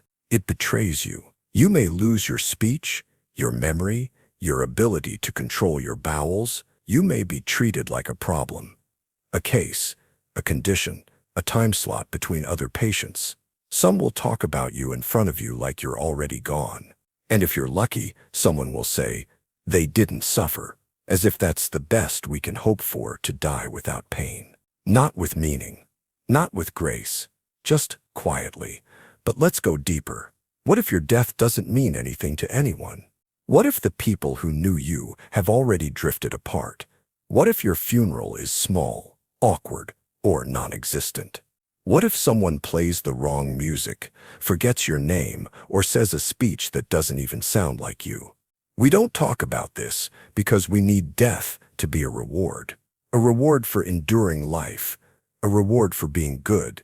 But death isn't a reward, it's just a stop. And there are no guarantees about how it feels, how it looks, or what it leaves behind. And even for those who get the fantasy death, the gentle hand-holding exit, what does it change? You are still erased. Your thoughts vanish. Your memories scatter. Your fears, your secrets, your private joys, all deleted. No one else will ever fully know what it felt like to be you. And eventually, even the people who remember you will die too. Your name will fade. Your grave will weather. Your story will end. You're not alone in this, of course. It's the most universal human truth. We all die, but universality doesn't make it less horrifying. It makes it worse. Because it means this pointless, messy, forgotten ending is not the exception. It's the rule. And yet we design entire lives to avoid thinking about it. We buy creams to fight time. We chase legacy projects, children, careers, hoping they'll preserve something of us. We speak of the afterlife, reincarnation, transcendence, just to soften the blow. But underneath it all is the same primal terror that your death will come too soon, too senselessly, and that it won't matter. And the world will just keep turning. That's not poetic. That's not heroic. That's what makes it brutal. So what do you do with that knowledge? You can numb it, deny it, distract from it, like most do. Or you can let it in. You can look directly at the absurdity of it all. You can strip away the illusions and admit there are no rules, no fair endings, no final applause, and maybe, just maybe, that's where the dignity is. Not in the death itself, but in the courage to live honestly anyway, to stare into the void and keep moving, to make meaning in a world that owes you none, and to accept that when the curtain falls, it may be ugly, awkward, and silent, but it was still your life, and no fantasy ending was ever going to make it more real than that.